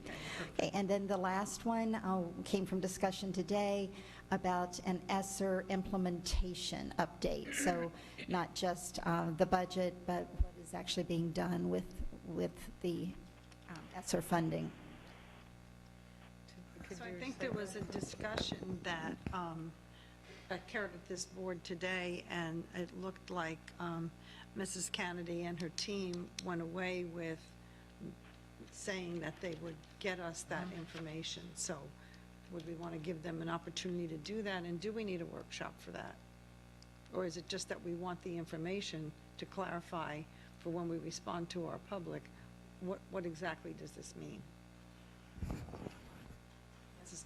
Yeah, that's my concern. I think the coordination of information is kind of backwards at times, that if staff goes out to the community first before we know what's going on, it puts us in a position of not knowing what to say if the public, asks us about it. So, I basically think we've said today the types of things that we need, and perhaps to give them an opportunity to do that. On the other hand, with this looming December deadline,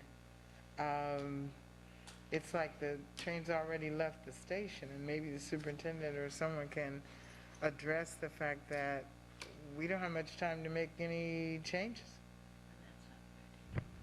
So,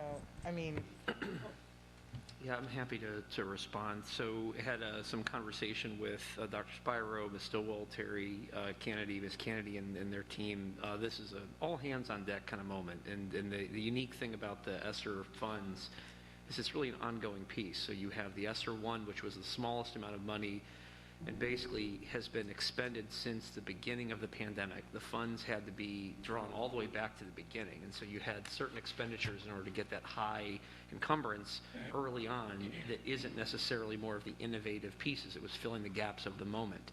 The larger amounts of money are that ESSER 2 and ESSER 3.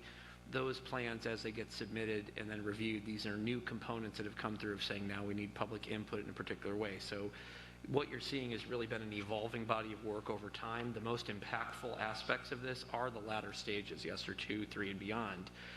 In addition, there are state buckets of additional funds that come to us. Some just came last week relative to early literacy. And so you're going to find that this is going to be an ongoing conversation. So with respect to trying to answer all these questions in kind of a more systematic way, a more data-driven way, specifically with return on investment, what we'd like to do is provide ongoing updates to the board, at least every couple of months.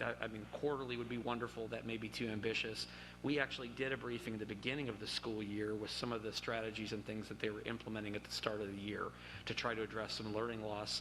So we would love to have an opportunity for a mid-year update for some of those strategies. I asked specifically to focus on funded strategies that were really funded through this piece. There's that transparency with the public understanding, here's how we've attempted to do it, or with those teachers. So when the teacher's asking, what are they doing to support me in this work, that question is more elegantly answered. But it's going to have to be an ongoing piece, and I think it is tricky to follow all these aspects of it. Just like I said, equated the ESSER 1, 2, and 3 as if they're all the same thing. The other issue is the ESSER 2 and 3, a significant portion of this is related to compensation. That's in the bargaining process as we speak. So no one spoke about any specifics relative to that because that's would be outside of our bargaining process. That's certainly not how we'd want to do it. But how, if I may, because that was my next point, ESSER and bargaining and the timeline that we have to get this in, how are we doing that? In other words, staff is saying they have to have this in by December such and such, and a plan, but we haven't finished bargaining, which is a part of spending that money. How are we doing that? Absolutely. That's one of the challenges that we have, is that all of these things that bargain, it's not just us, other districts have similar issues relative to this. So what we do is put within the plan some of the possibilities and kind of outline some of those aspects of it. Then through the bargaining process, it yields what is the interest of both sides and eventually yields that piece. That's why for us, when we obtain bargaining authority from the board, we're looking at a specific dollar value that we can operate within. How those dollars end up manifesting, whether it's with salary increases, bonuses, all those different elements that can come with it, that is really subjected to that bargaining process, and the devil's in the details. For us, in getting feedback from the community, getting that broad feedback that's categorical is so helpful to us, because then at least we're hearing from our various constituent groups about what they'd like to see, and that's helpful. Just like we do in the bargaining process, we hear kind of the feedback. All those things are helpful to us. Okay, thank you. Thank you. Ms. Vaughn? Yeah, I'd like to suggest that this be a briefing rather than, I mean, what Dr. Savage just said, it sounds like it's a briefing, and we used to have, back in the old days, when we had schools coming, we might be able to, because we really, it seemed like all of us who were speaking were really focused on what's happening in the classroom. And even if we had from different, like elementary, middle, and high school, maybe 3 representatives from different schools, maybe teachers that would come in and would say, I have had really good luck in bridging some of these learning losses with blah, blah, blah, and what that kind of thing, because I think we're really, I mean, it was very enjoyable when we had the different schools, and I would love to see some school people come in and share what they have actually done. I know it's anecdotal, more anecdotal than hardcore data, but I'd like it. I don't know what the rest feel. Yes. You know, I would love for the opportunity for us to have a lot of student performance and school performance centered dialogue here at this level. I think that merging, I don't see it as an either or either. While certainly having that school story and that piece, what you described as anecdotal, I think that there's an opportunity for us to both have some of that as well as some really data-driven return on investment, because I think it's appropriate as a governance team and for the public to expect a certain level of accountability of the dollars that we have. I think we need to have that as a part of it, but I think making it very real for our stakeholders, our families, our staff, so that people can see how we're trying to support them and what they're doing. I think that's the story to be told right now, and not just now, but for the foreseeable future. So I really would appreciate, from a board standpoint, I know it's just one of many topics, but I think an ongoing briefing of this nature, highlighting schools in different zones, different levels, some of the challenges they're experiencing, some of the different student populations. I just think this is a real opportunity for us to focus the work of this district in a very positive way. So do we have consensus for this to be moved as a briefing, ongoing briefings? Ms. Giovanelli? I agree with what you're saying. I'm good. Thank you. The other side. Thank you. Then we'll put that down as ongoing briefings. Thank you.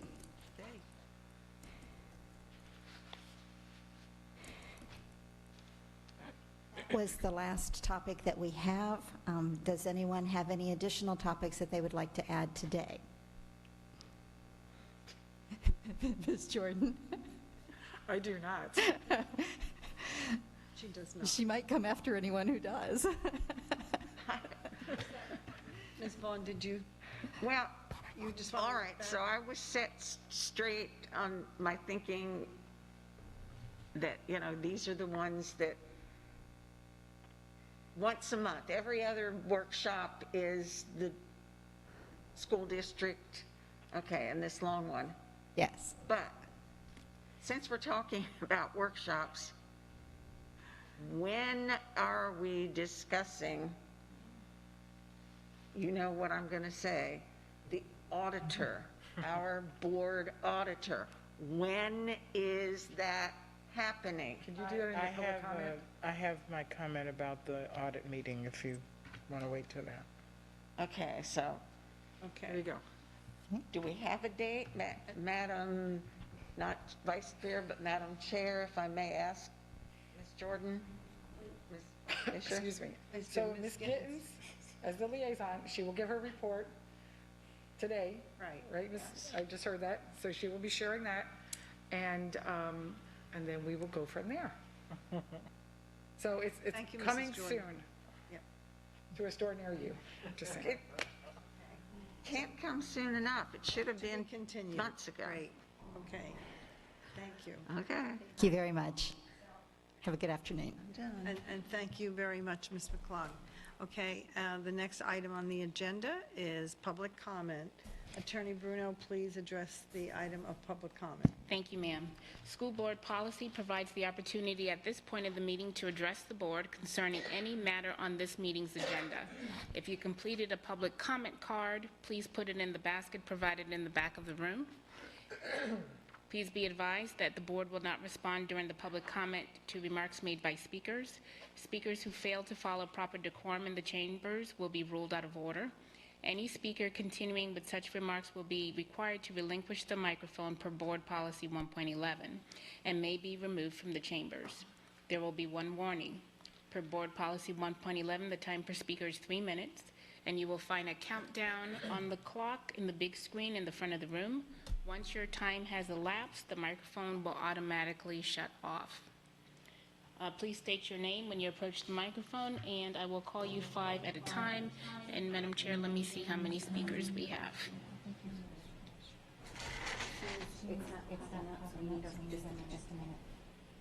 They need just a minute, so we can do the list. Popping up now. We have 2. 2 speakers, okay. Is there anyone in the audience who did not fill a book up? Yes, Mr. Kinnick? Okay, we'll put you on the list. You just come and fill out your card when you come up to speak. Attorney Bruno, do you want to go ahead and call the first speaker? Certainly. Nathaniel Rodriguez, Tara Jenner, and Mr. Kenix, you can line up too if you want to.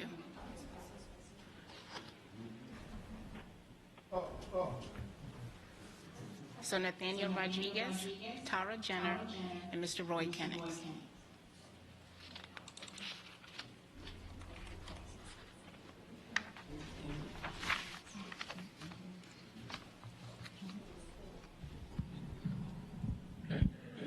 Welcome, and please state your name for the record.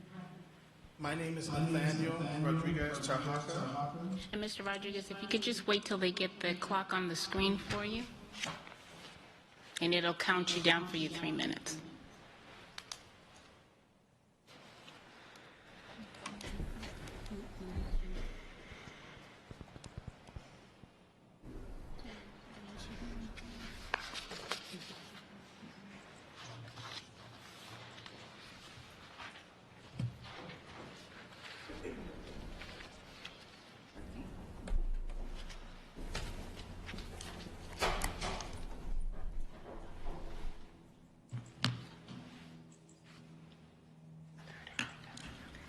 All right, we're having a little technical difficulty, so I will do the time. If you give me 1 second, please.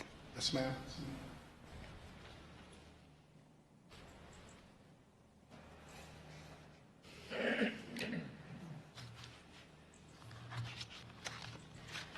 Okay, Mr. Rodriguez, you may begin. Okay, I put these little envelopes on your stations. My name is Nathaniel. I am a minister at the River Church of Fort Myers. I would first like to thank the chair, the vice chair, the board, Dr. Superintendent, and also Madam Attorney. Ms. Morgan asked a question. She said she wondered how the board is perceived by the public, and I'm going to tell you. Most of the decisions that you guys enact, we applaud. Some of them we don't like, but most of them we applaud. We understand that you guys have a difficult job, and we understand that your decisions are not always going to make everybody in the community happy. We, the community, appreciate your fiery confrontations. We love your heated debates as you guys work to take care of our babies. We, the community, we trust you when you stand strong to your convictions. But we also trust you when you yield your stance to one another in the spirit of cooperation, giving and taking, and working together for the better educational experience for all Lee County students. On behalf of the parents of Lee County, I'd like to say thank you. The USDOE wants you to address the impact of COVID-19 has had on our schools and our students. The technology that I introduced to you today has done all of the research. They have studied and have addressed the impact and threats to our schools and to our students. The requirement that the U.S. DOE has placed on this board to address the impact of COVID-19 has and continues to have on our schools and our students in order to receive this grant has already been done. Other counties, other schools, and other municipalities across the country are using this technology. It has satisfied the U.S. DOE's requirement. The U.S. DOE wants you to measure and address the impact of lost learning time. This company has not only done the research in other school districts, they have also have all the data to prove to you. The U.S. DOE wants evidence-based interventions. With this technology, it's all evidence-based. According to the U.S. DOE, you must address students' academic, social, emotional, and mental health needs. And I'll touch each one of these really quickly. Academically, this technology will give our students the trust and confidence to go to school, focus on their work when they know their health is protected. Socially, this technology will give our students the trust and confidence to interact with their peers and teachers. Emotionally, this product will put the students and us, the parents, put all of our fears at ease, knowing that they will be safe in all Lee County school buildings. This board does not have to go out and hire an outside source who's going to charge the school district millions of dollars to do this research. All the data, all the data, all the research, all the evidence that this board needs has already been done in other school districts across the country. Now, I do not work for this company. I am not getting paid by this company. One of our members... Excuse me. I'm sorry, your 3 minutes are up. Girl. Oh. Okay, can I go again?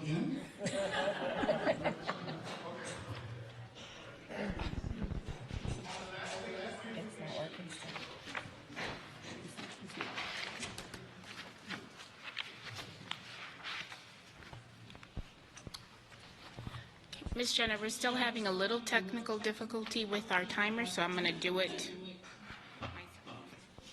Bit of advance notice when I'm coming near the end. Yes, ma'am. Thank you.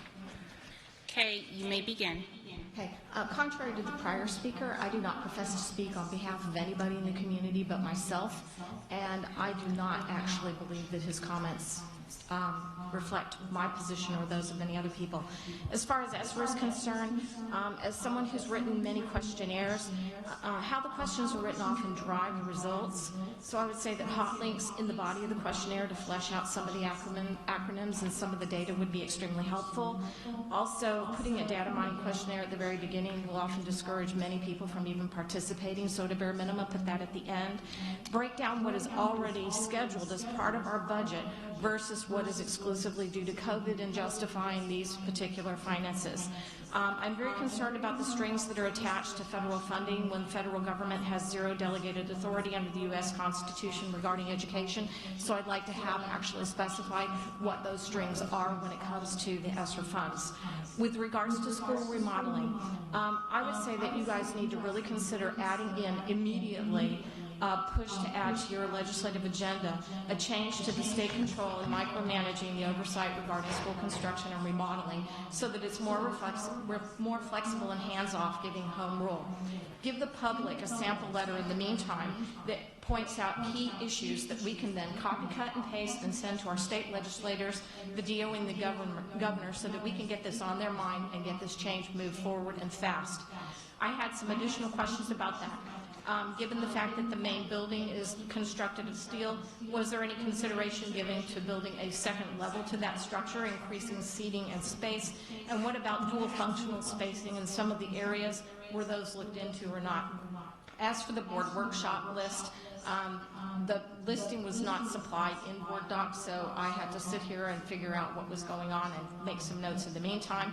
When it came to the discussion of change for membership of the board, I would personally say we need to go back to 5 members. We can save about $90,000 in assets and go at large again. And I will supply the rest of my comments. Oh, do I have 3 minutes again? No, you have 44 seconds. Okay. So I think we need to look at that because historically this functionality when we had 5 at-large members was more cohesive than we have now, and I don't want to go from 3 votes out of 7 to 1 vote out of 7. I'd like to have 5 out of 5, please. And accordingly, I'd recommend that workshops, which include discussion about policies, actually include public comment because it would actually give give you upfront information and input from the public so that we have less contentious meetings down the line. As a final note, I have some concerns about the legal situation with the legal department, considering my understanding is that our current board attorney has yet to complete all her CLE. Your time is done, Ms. Jenna.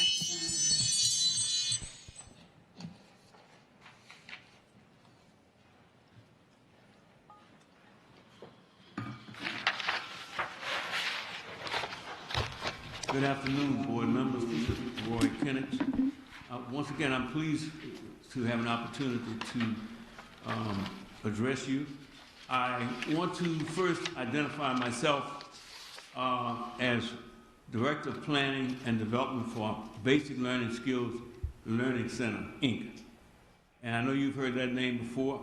In many ways, you might say that we are survivors of the SES era, during a period of time in which we honed our program for K through 12 tutoring, using persons who are, for the most part, current teachers.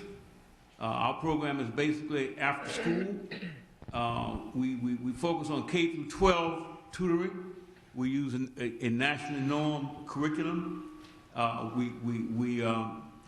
We have currently, we have tutoring going on at Billy Bull Eggs, Lee County Housing Authority. Had tutoring going on there, as well as the Children's Network. What I want to ask my question, I want to be specific. This morning I took the survey myself around 4 o'clock, and I want to find out more about the application process for that phase of the funding that is earmarked for organizations that are part of the 20% that has to be set aside.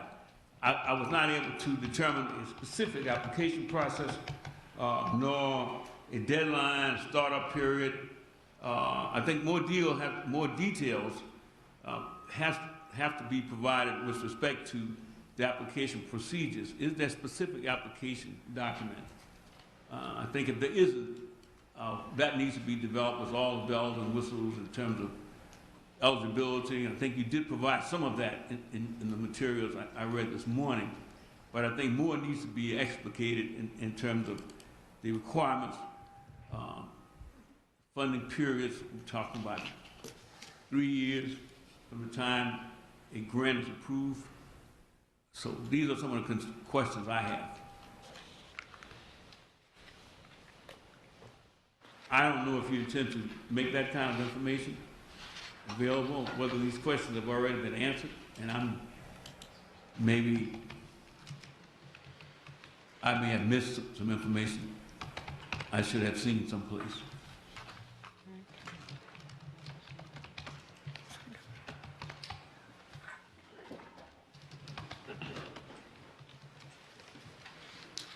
Next, are you completed with your comment? Yes, ma'am. I was just wondering if that's something someone's going to answer. Oh, my comments are questions. Your time is up. Okay. Thank you, Mr. Kinnix. Okay, for those speakers, we thank you for your opinion. Nathaniel will check on your information and someone will contact you.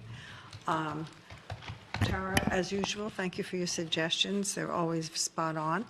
And Mr. Kinnix, we'll have someone, the superintendent will have someone from our department that handles those funds help you with that application process information. Okay, thank you.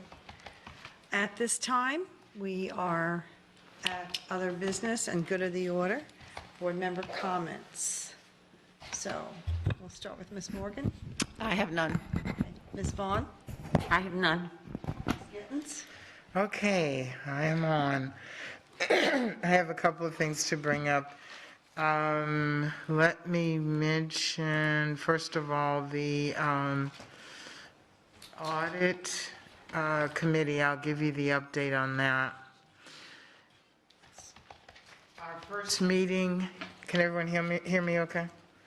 All right, our first meeting, we basically went over the purpose of the committee, In my overview, I went through the policy and we discussed each of the, I can't think of the word for it, but anyway, each of the duties of the people that sat on that committee. And let me just say, first of all, very good, very in tune group of people that are very interested and bring a lot of past experience and abilities and thoughts of how to help us make this district better. So after we discussed what their role was and reviewing that, what they had to do, Attorney Bruno went over all of the sunshine rules and certain policies and things that we had to maintain. Our chair is Paul Cohen, and our vice chair is Butch Swank. And then Attorney Dupree Bruno went over also parliamentary procedures. The main thing that and also Chief Newland went over the enterprise risk management, the PowerPoint that we had seen previously, and had a discussion on that with the committee so that they understood where it was, how it fit into the process. The main thing that came up was, of course, the issue that of us being out of compliance with the auditor, our own internal auditor. I'll take this down for a minute. And Mr. Davis proposed that we meet with RSM. There was a long discussion about, just like in any other professional situation these days, it is very difficult to find someone who fits what we need. And the fact that we have been out of compliance for quite some time, so the committee felt like, why don't we see if RSM would be amenable to doing at least a short-term 6-month contract to help us get at least back in compliance, and since they had already worked with us to kind of finish off some things and help us. One of the things they were going to do was to help us get this audit advisory going. So the members of the group felt that it would be a good thing to ask them about coming on for 6 months and to keep us in compliance until a permanent auditor can be found, and that they would not be out of the running for that possible position as well. So the suggestion was that on December 14th, our next meeting, that we would have a discussion to invite RSM to see how they felt about following through on that and helping us out in the short term. In the meantime, I believe Chair Jordan, since she's the contact with the auditors and all, and she did speak with them, and the outcome was that they're not available for our meeting on the 14th, but they are available, I believe, the first part of January after we come back. So it's kind of in an holding pattern right now, and I'm going to assume that our meeting on the 14th, that we will revamp that and decide if that's okay with the rest of the committee as well, if it fits with their schedules. But basically, in answer to Ms. Vaughn's questions and other questions, the committee is very, very, very concerned, as are many of us being out of compliance. And the quickest and easiest and most expeditious thing to do would be to get RSM to at least do a 6-month contract, if that was something that the board is agreeable to, and if they would be agreeable to as well. So I'm not sure where we go with that. The committee at least wants to speak with them to get their input and then bring that back to the board. And they felt that was the right direction to take before the board makes that decision. We need to speak with them and see if it's something that is feasible and can be done. So I've got some more, but I don't know if you want to take a moment to discuss that. Okay, I see Mrs. Morgan's hand up. So I'm curious about what information you provided them with respect to our experience with RSM, by which I mean what our priorities were, how far we got, and, sort of where things stood, where it stopped. Was any information provided to them about our historical situation? I did not go into any details. I did say that we could provide the committee, the advisory board, with samples of the reports that RSM had done and what had happened up to this point. And it was their thought and their discussion. I didn't lead the conversation in saying this is what we should do. They asked several questions about, what had they done during the time and how that turned out and all of that. And that led to the conversation that they want to speak with them and to kind of see what their thoughts are. Ms. Jordan. Thank you. And I did speak with RSM, so they, and I gave the information to Ms. Dawn so that she could give it to the appropriate staff person so they can set up that time. They are definitely would consider doing that. And I will tell you, some of the people that are on that audit committee are from the finance committee, so they are very much aware of what they've done. And actually, I believe that one of them may have worked for them or know them very well. I mean, these people that are on this audit committee are extremely intelligent. They know their stuff regarding just audit and everything else about that. I mean, it's a great committee. I think we're really going to be in good hands. Very much so, and I agree with that, and they are not afraid to say what they think. So then, may I ask you a question about the meeting itself? I went online to try to watch it, and it's not there. And I was concerned about that, too. We had a discussion during the meeting about some of the more possibly sensitive information that would be talked about. And so there were questions as to whether or not it should be put out there for the public. I will withhold my judgment. Attorney Bruno was there, and if you want to say what your statement was. So the first meeting should have been on. And it's not. I've looked, and many people recorded. have looked. Okay. It was up, and then it was taken down. Okay. So there was a discussion, there was a request that the audit committee meetings not be recorded and put on YouTube. The statute requires that they be noticed, that it be open to the public, and that minutes be taken. Because of some of the sensitive things that may be discussed, such as investigations and things of that nature, they would be more comfortable, and when I say they, this request came from the chair, would be more comfortable if it was not recorded. And Not this chair. No, the chair of the audit committee. Of the audit committee. Clarification on that one. But my question is, in that regard, how deep in the weeds is the advisory board going to go?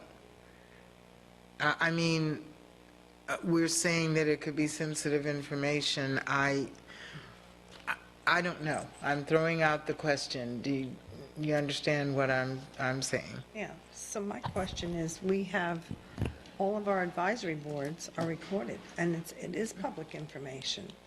So could they not, when it came to any sensitive background information of investigations, Redact. just say that we don't comment on that at the open meeting, just like we do when we have an investigation here.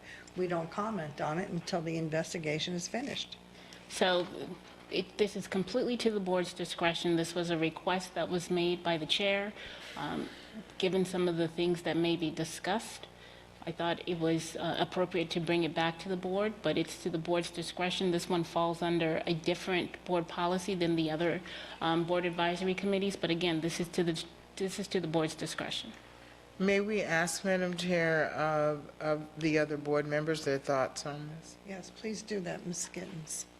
As the When we liaison. start, just go down the line. Ms. Morgan, your thoughts?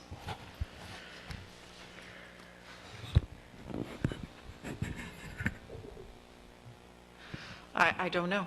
It's a tough one. Yeah, I don't know. It really is. Ms. Vaughn? You said that the chair had requested that.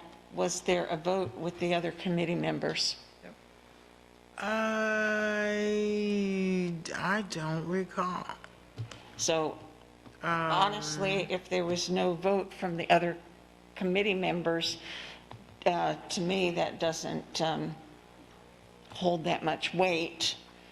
There are minutes, right? Yes, So and there would then be- he didn't make I will. motion, and they, I don't see the motion in here. We had start times and public comment. I don't see it. yeah, and quite frankly, I think it should be recorded. I don't think it, I think it needs to be open, and that maybe they're under a mistaken impression of, as you put it, how deep in the weeds they can actually go, because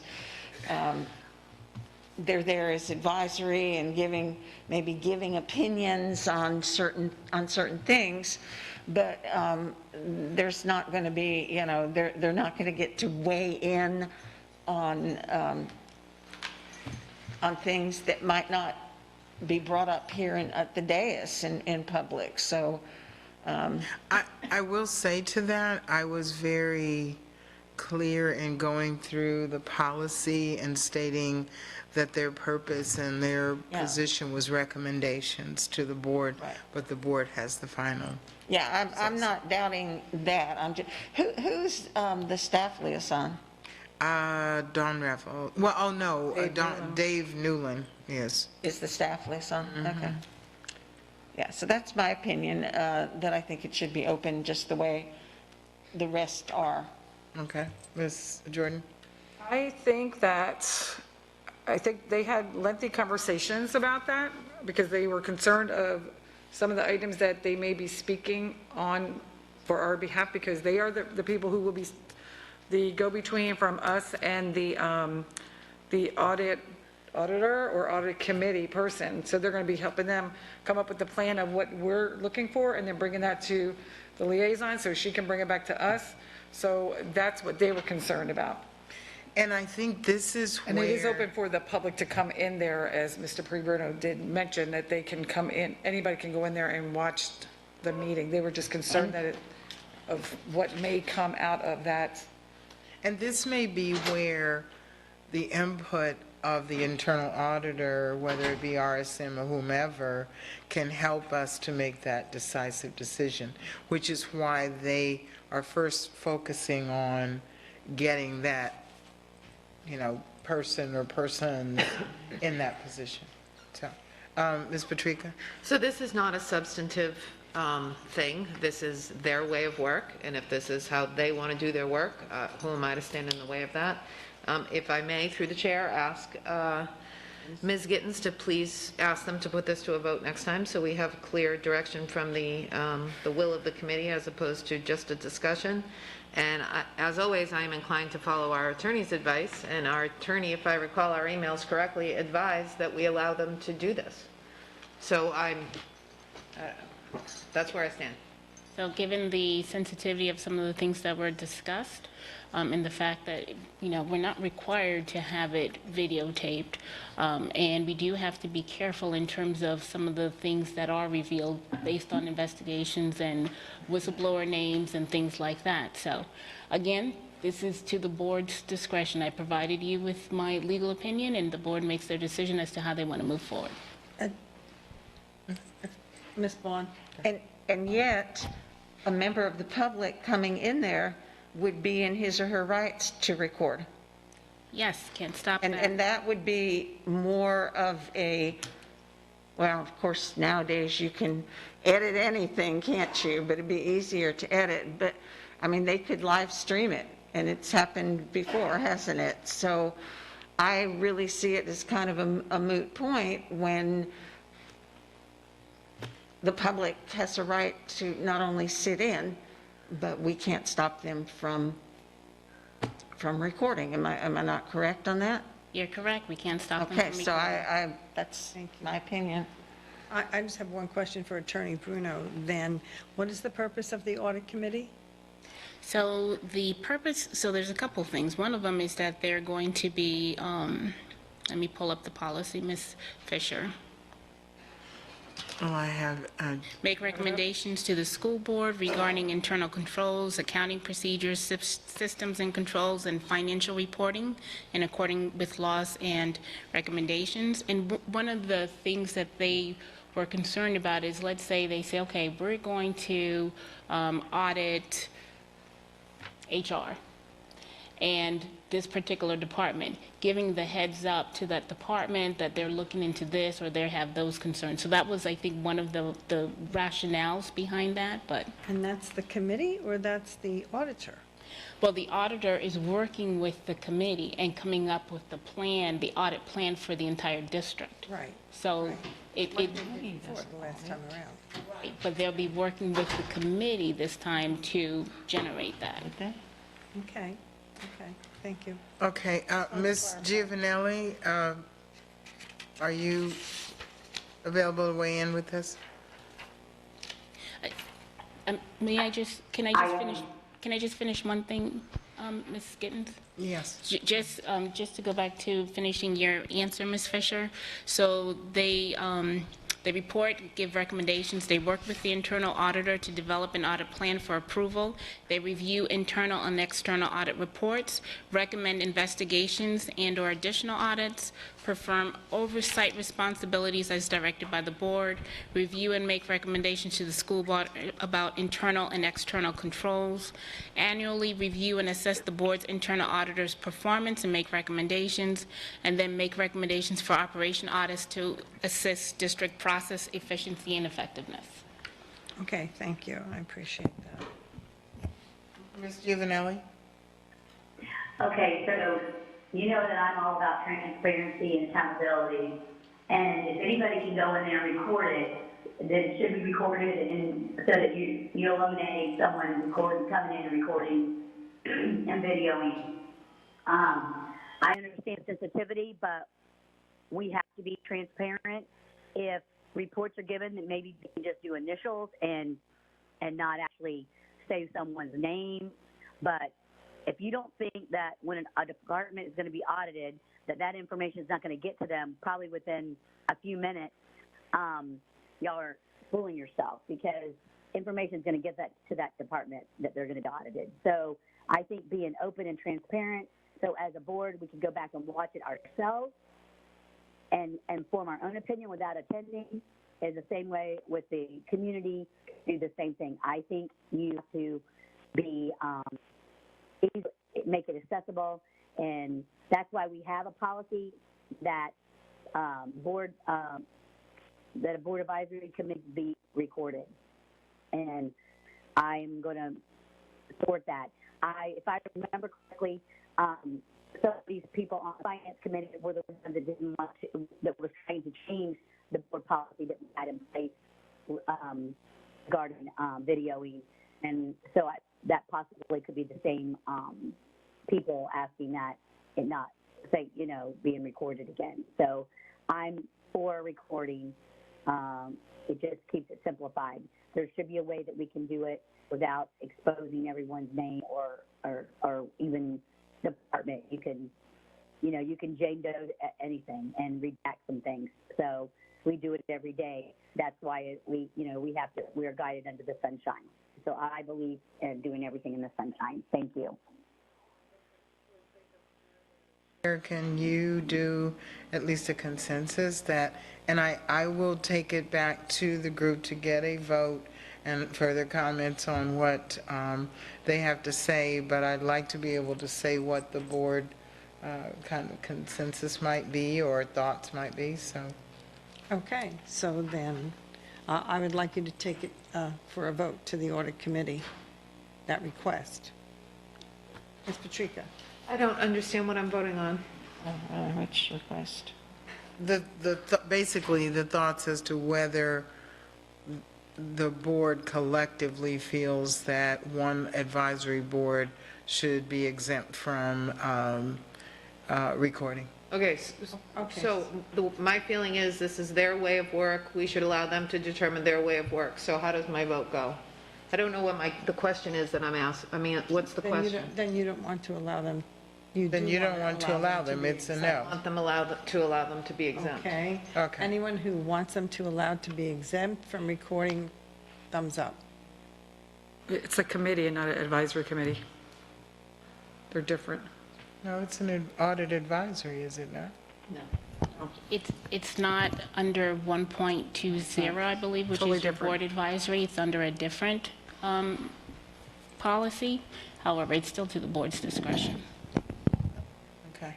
Okay, so that was 3 thumbs up. Ms. Giovanelli, do you want to allow them to be exempt from videotaping? No, I don't. In fact, now you're taking the vote away from them to even ask them to make a decision. Now you're just telling them they can be exempt when only one person raised the question, from what my understanding is. So I'm not in agreement with that. Thank you. Okay. Anybody else who is not in agreement with allowing them to be exempt from recording? Thumbs up. Oh, thumbs down. Okay. 4. So it's 4. Yes, Ms. Okay. Okay. Morgan. What happened to asking them? That's what I thought we were No, voting I'm on. going to, but what I'm saying Well, is. then why are we voting? Yeah, I wanted to be able to say, to get a feel that the board, how the board feels about it when I go back. I will know how I feel about it when I hear from them. Okay, all right. I will take it back. All right, let me go on for the sake of time and finish. Ms. Gittens, I just want to mention that it is 4:13, so. Yeah, I'm trying to rush through this because I do have some other Thank things. you. But that was important to bring up. At our Just really quick, just to make sure everybody understands, because I'm hearing things from the audience, please don't yell from the audience, but there's obviously no voting in a briefing. You're just taking a consensus. Not voting. I just wanted some idea how the board felt when I go back to the group, but anyway. Thank you. We did have I'm trying to think what else. That was basically what happened, and the main things were getting back with RSM, and we will be getting back to you with the board and saying when we can do that, unless there's any opposition from the board. The Finance Committee, basically, we had a presentation from Ms. Eba and I forget whom else about construction and building. Very informative. I think it was similar to what we had received as a board, and very well accepted by the group. Let's see, it was about planning, so that's that. I won't take any more time to go into that. So that was audit and finance. I want to just take a second to talk about the community forum that was held last night. And I did speak with quite a few of the people that were there in the audience. And I have received emails following up on that. and wanted to bring that to the board as well. Generally, there's a consensus, bless you, there are quite a few of our teachers that are also parents that also have their children at that school. And there's a lot of conversation about keeping it a family school. The main issue that the parent teachers, I'll call them, have is changing bell times. And their issue is that if we have another school and the middle school is separated, and they have heard that there's been discussion about starting the middle school at a different time, which creates a real issue.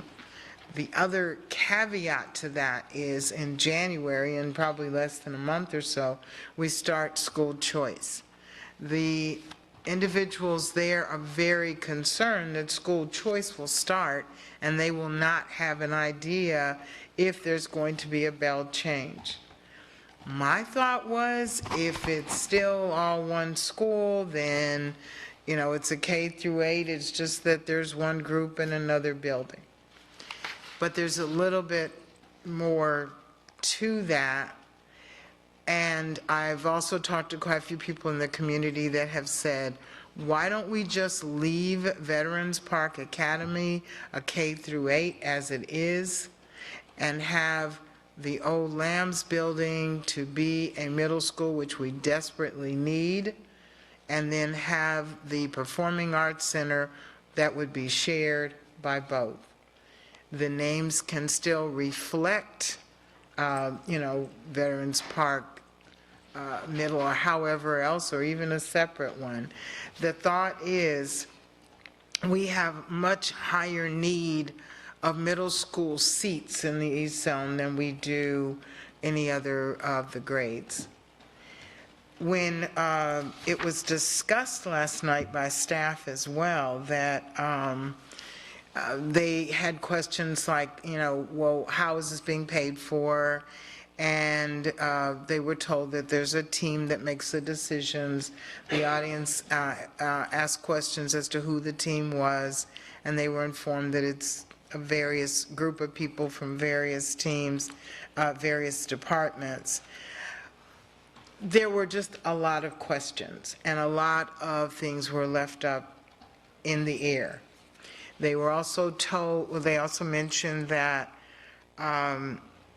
the number of students that used to be housed at the old Lambs building will now be lessened. So we will have 1,050 seats at that school location.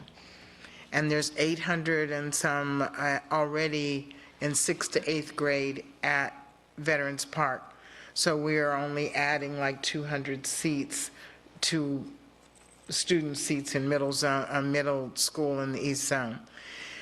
They also brought up the fact that where I was a little confused with the number of additional seats at the new Lambs building. And I know we were told initially that that was the plan for the building was 1,450, but that they were only building it for 1,250 to start out because DOE had not given permission to add the other seats, and that we were moving forward to put those additional, which should be 200. But I heard the term 400, which concerned me. I don't know how they're going to get 400 in it. Anyway, there were a lot of questions. They talked about the performing arts, but the main issue right now, and even with some of the teachers that have been there for quite a few years, that have their students at that school, that if they don't know in time for student assignment whether the bells will affect them, that they're looking to move their kids and go elsewhere. So that's one of the main issues that's out there with that. I just believe we need to get an update briefing on what's going on, and they're looking to open that school, the old Lambs, they call it the annex now, in at the beginning of the 23 school year. And that only means they have from like January to August to finish it. So what will happen, the 4th and 5th graders from VPAA that are now in one wing of the old building will be put in portables from like January until August when school is over. So there were concerns about that. I just think we need an update. We need a update or a workshop or something letting us know what's going on, because there's a lot of balls in the air and a lot of questions about it. One of the things that kept coming up was the fact that, well, the legislature and DOE won't allow us to do this. So that's when I brought up the fact that I would bring it back to all of you, that if there are so many restrictions to keep us from building and doing what we need for our students, that one of our top legislative priorities should be to look into that. Our hands are tied with the 20-year rule on portables. Our hands are tied with some of the Castaldi information. Our hands are tied on so many different things. And so it just kept coming up. So I said, we need to, as a board, look into that and see, is there something we can do? Because is it hampering our students from getting the resources that they need at the time they need them? The last thing I want to mention is, I had brought up prior, I don't know when it was, the suggestion of us doing a quarterly town hall as a board in various parts of the county. There was never any, I guess, comment about it, but I would definitely like to bring it up again. I think that going as a team and going out into the community on a quarterly basis and rotating it, one time we're here and the next time we're here, and just rotate it, gives people a chance to see us as well, lets us have an opportunity to see what's happening in all the communities and questions and concerns that are out there. So I'm not sure how to bring it up, if I make a motion or what I do later on tonight, but I think we need to not let that just die. I think it would be helpful. So that's all I have for right now. Thank you. Thank you very much. Yes, Mr. Trika. May I ask a question through the chair to Ms. Gittens? Could we, would you consider asking the superintendent about the logistics surrounding that and then bring it back to the board for a decision before a motion is made? Because I remember discussing this when I first came on the board, and apparently the logistics of taping and live streaming and all of that, there is a challenge there. So could we gather that information before a motion is made, please? And thank you. Well, I mean, honestly, I think it's just a matter of we're at a school and we announce and have, have communications put out there. We're going to be at this location on this day. I mean, if we can tape it and live stream it, that would be great. If we can't, then maybe just tape it and post it up later, like we do some of our other meetings.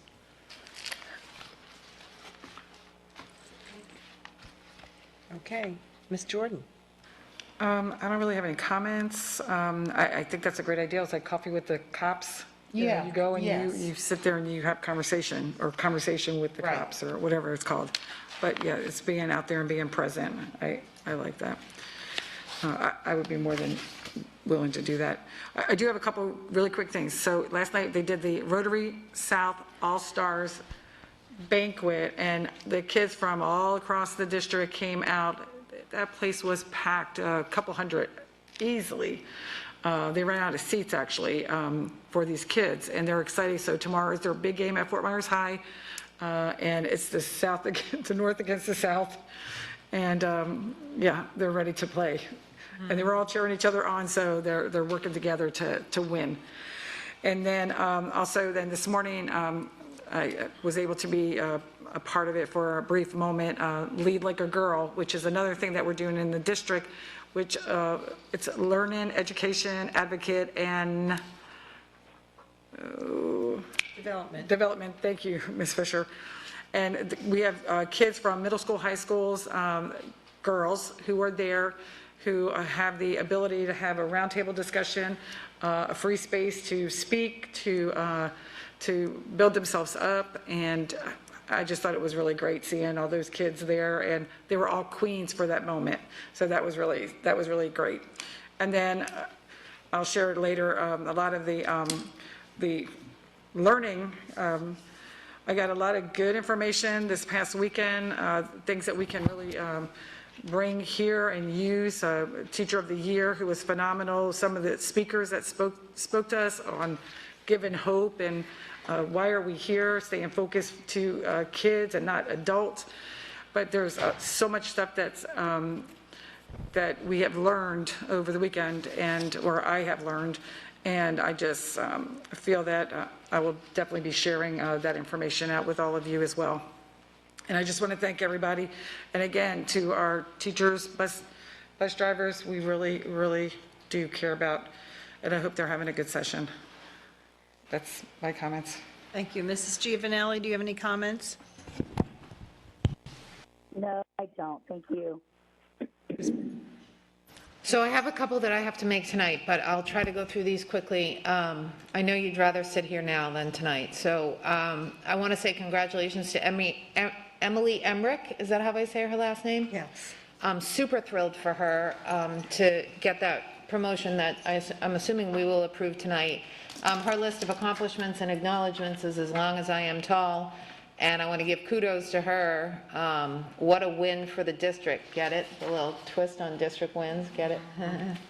Anyways, District Advisory Council met and discussed quality points. That was my second attendance at the quality points presentation. I don't understand it any better now than I did then, in the sense that I don't have any idea how they calculate that grade. However, I am confident that staff has done significant research, and this is the best thing for our students, especially given the fact that this is being used with our neighbors to the south in Collier, and we certainly want our students to be competitive with them when it comes to post-graduation activities.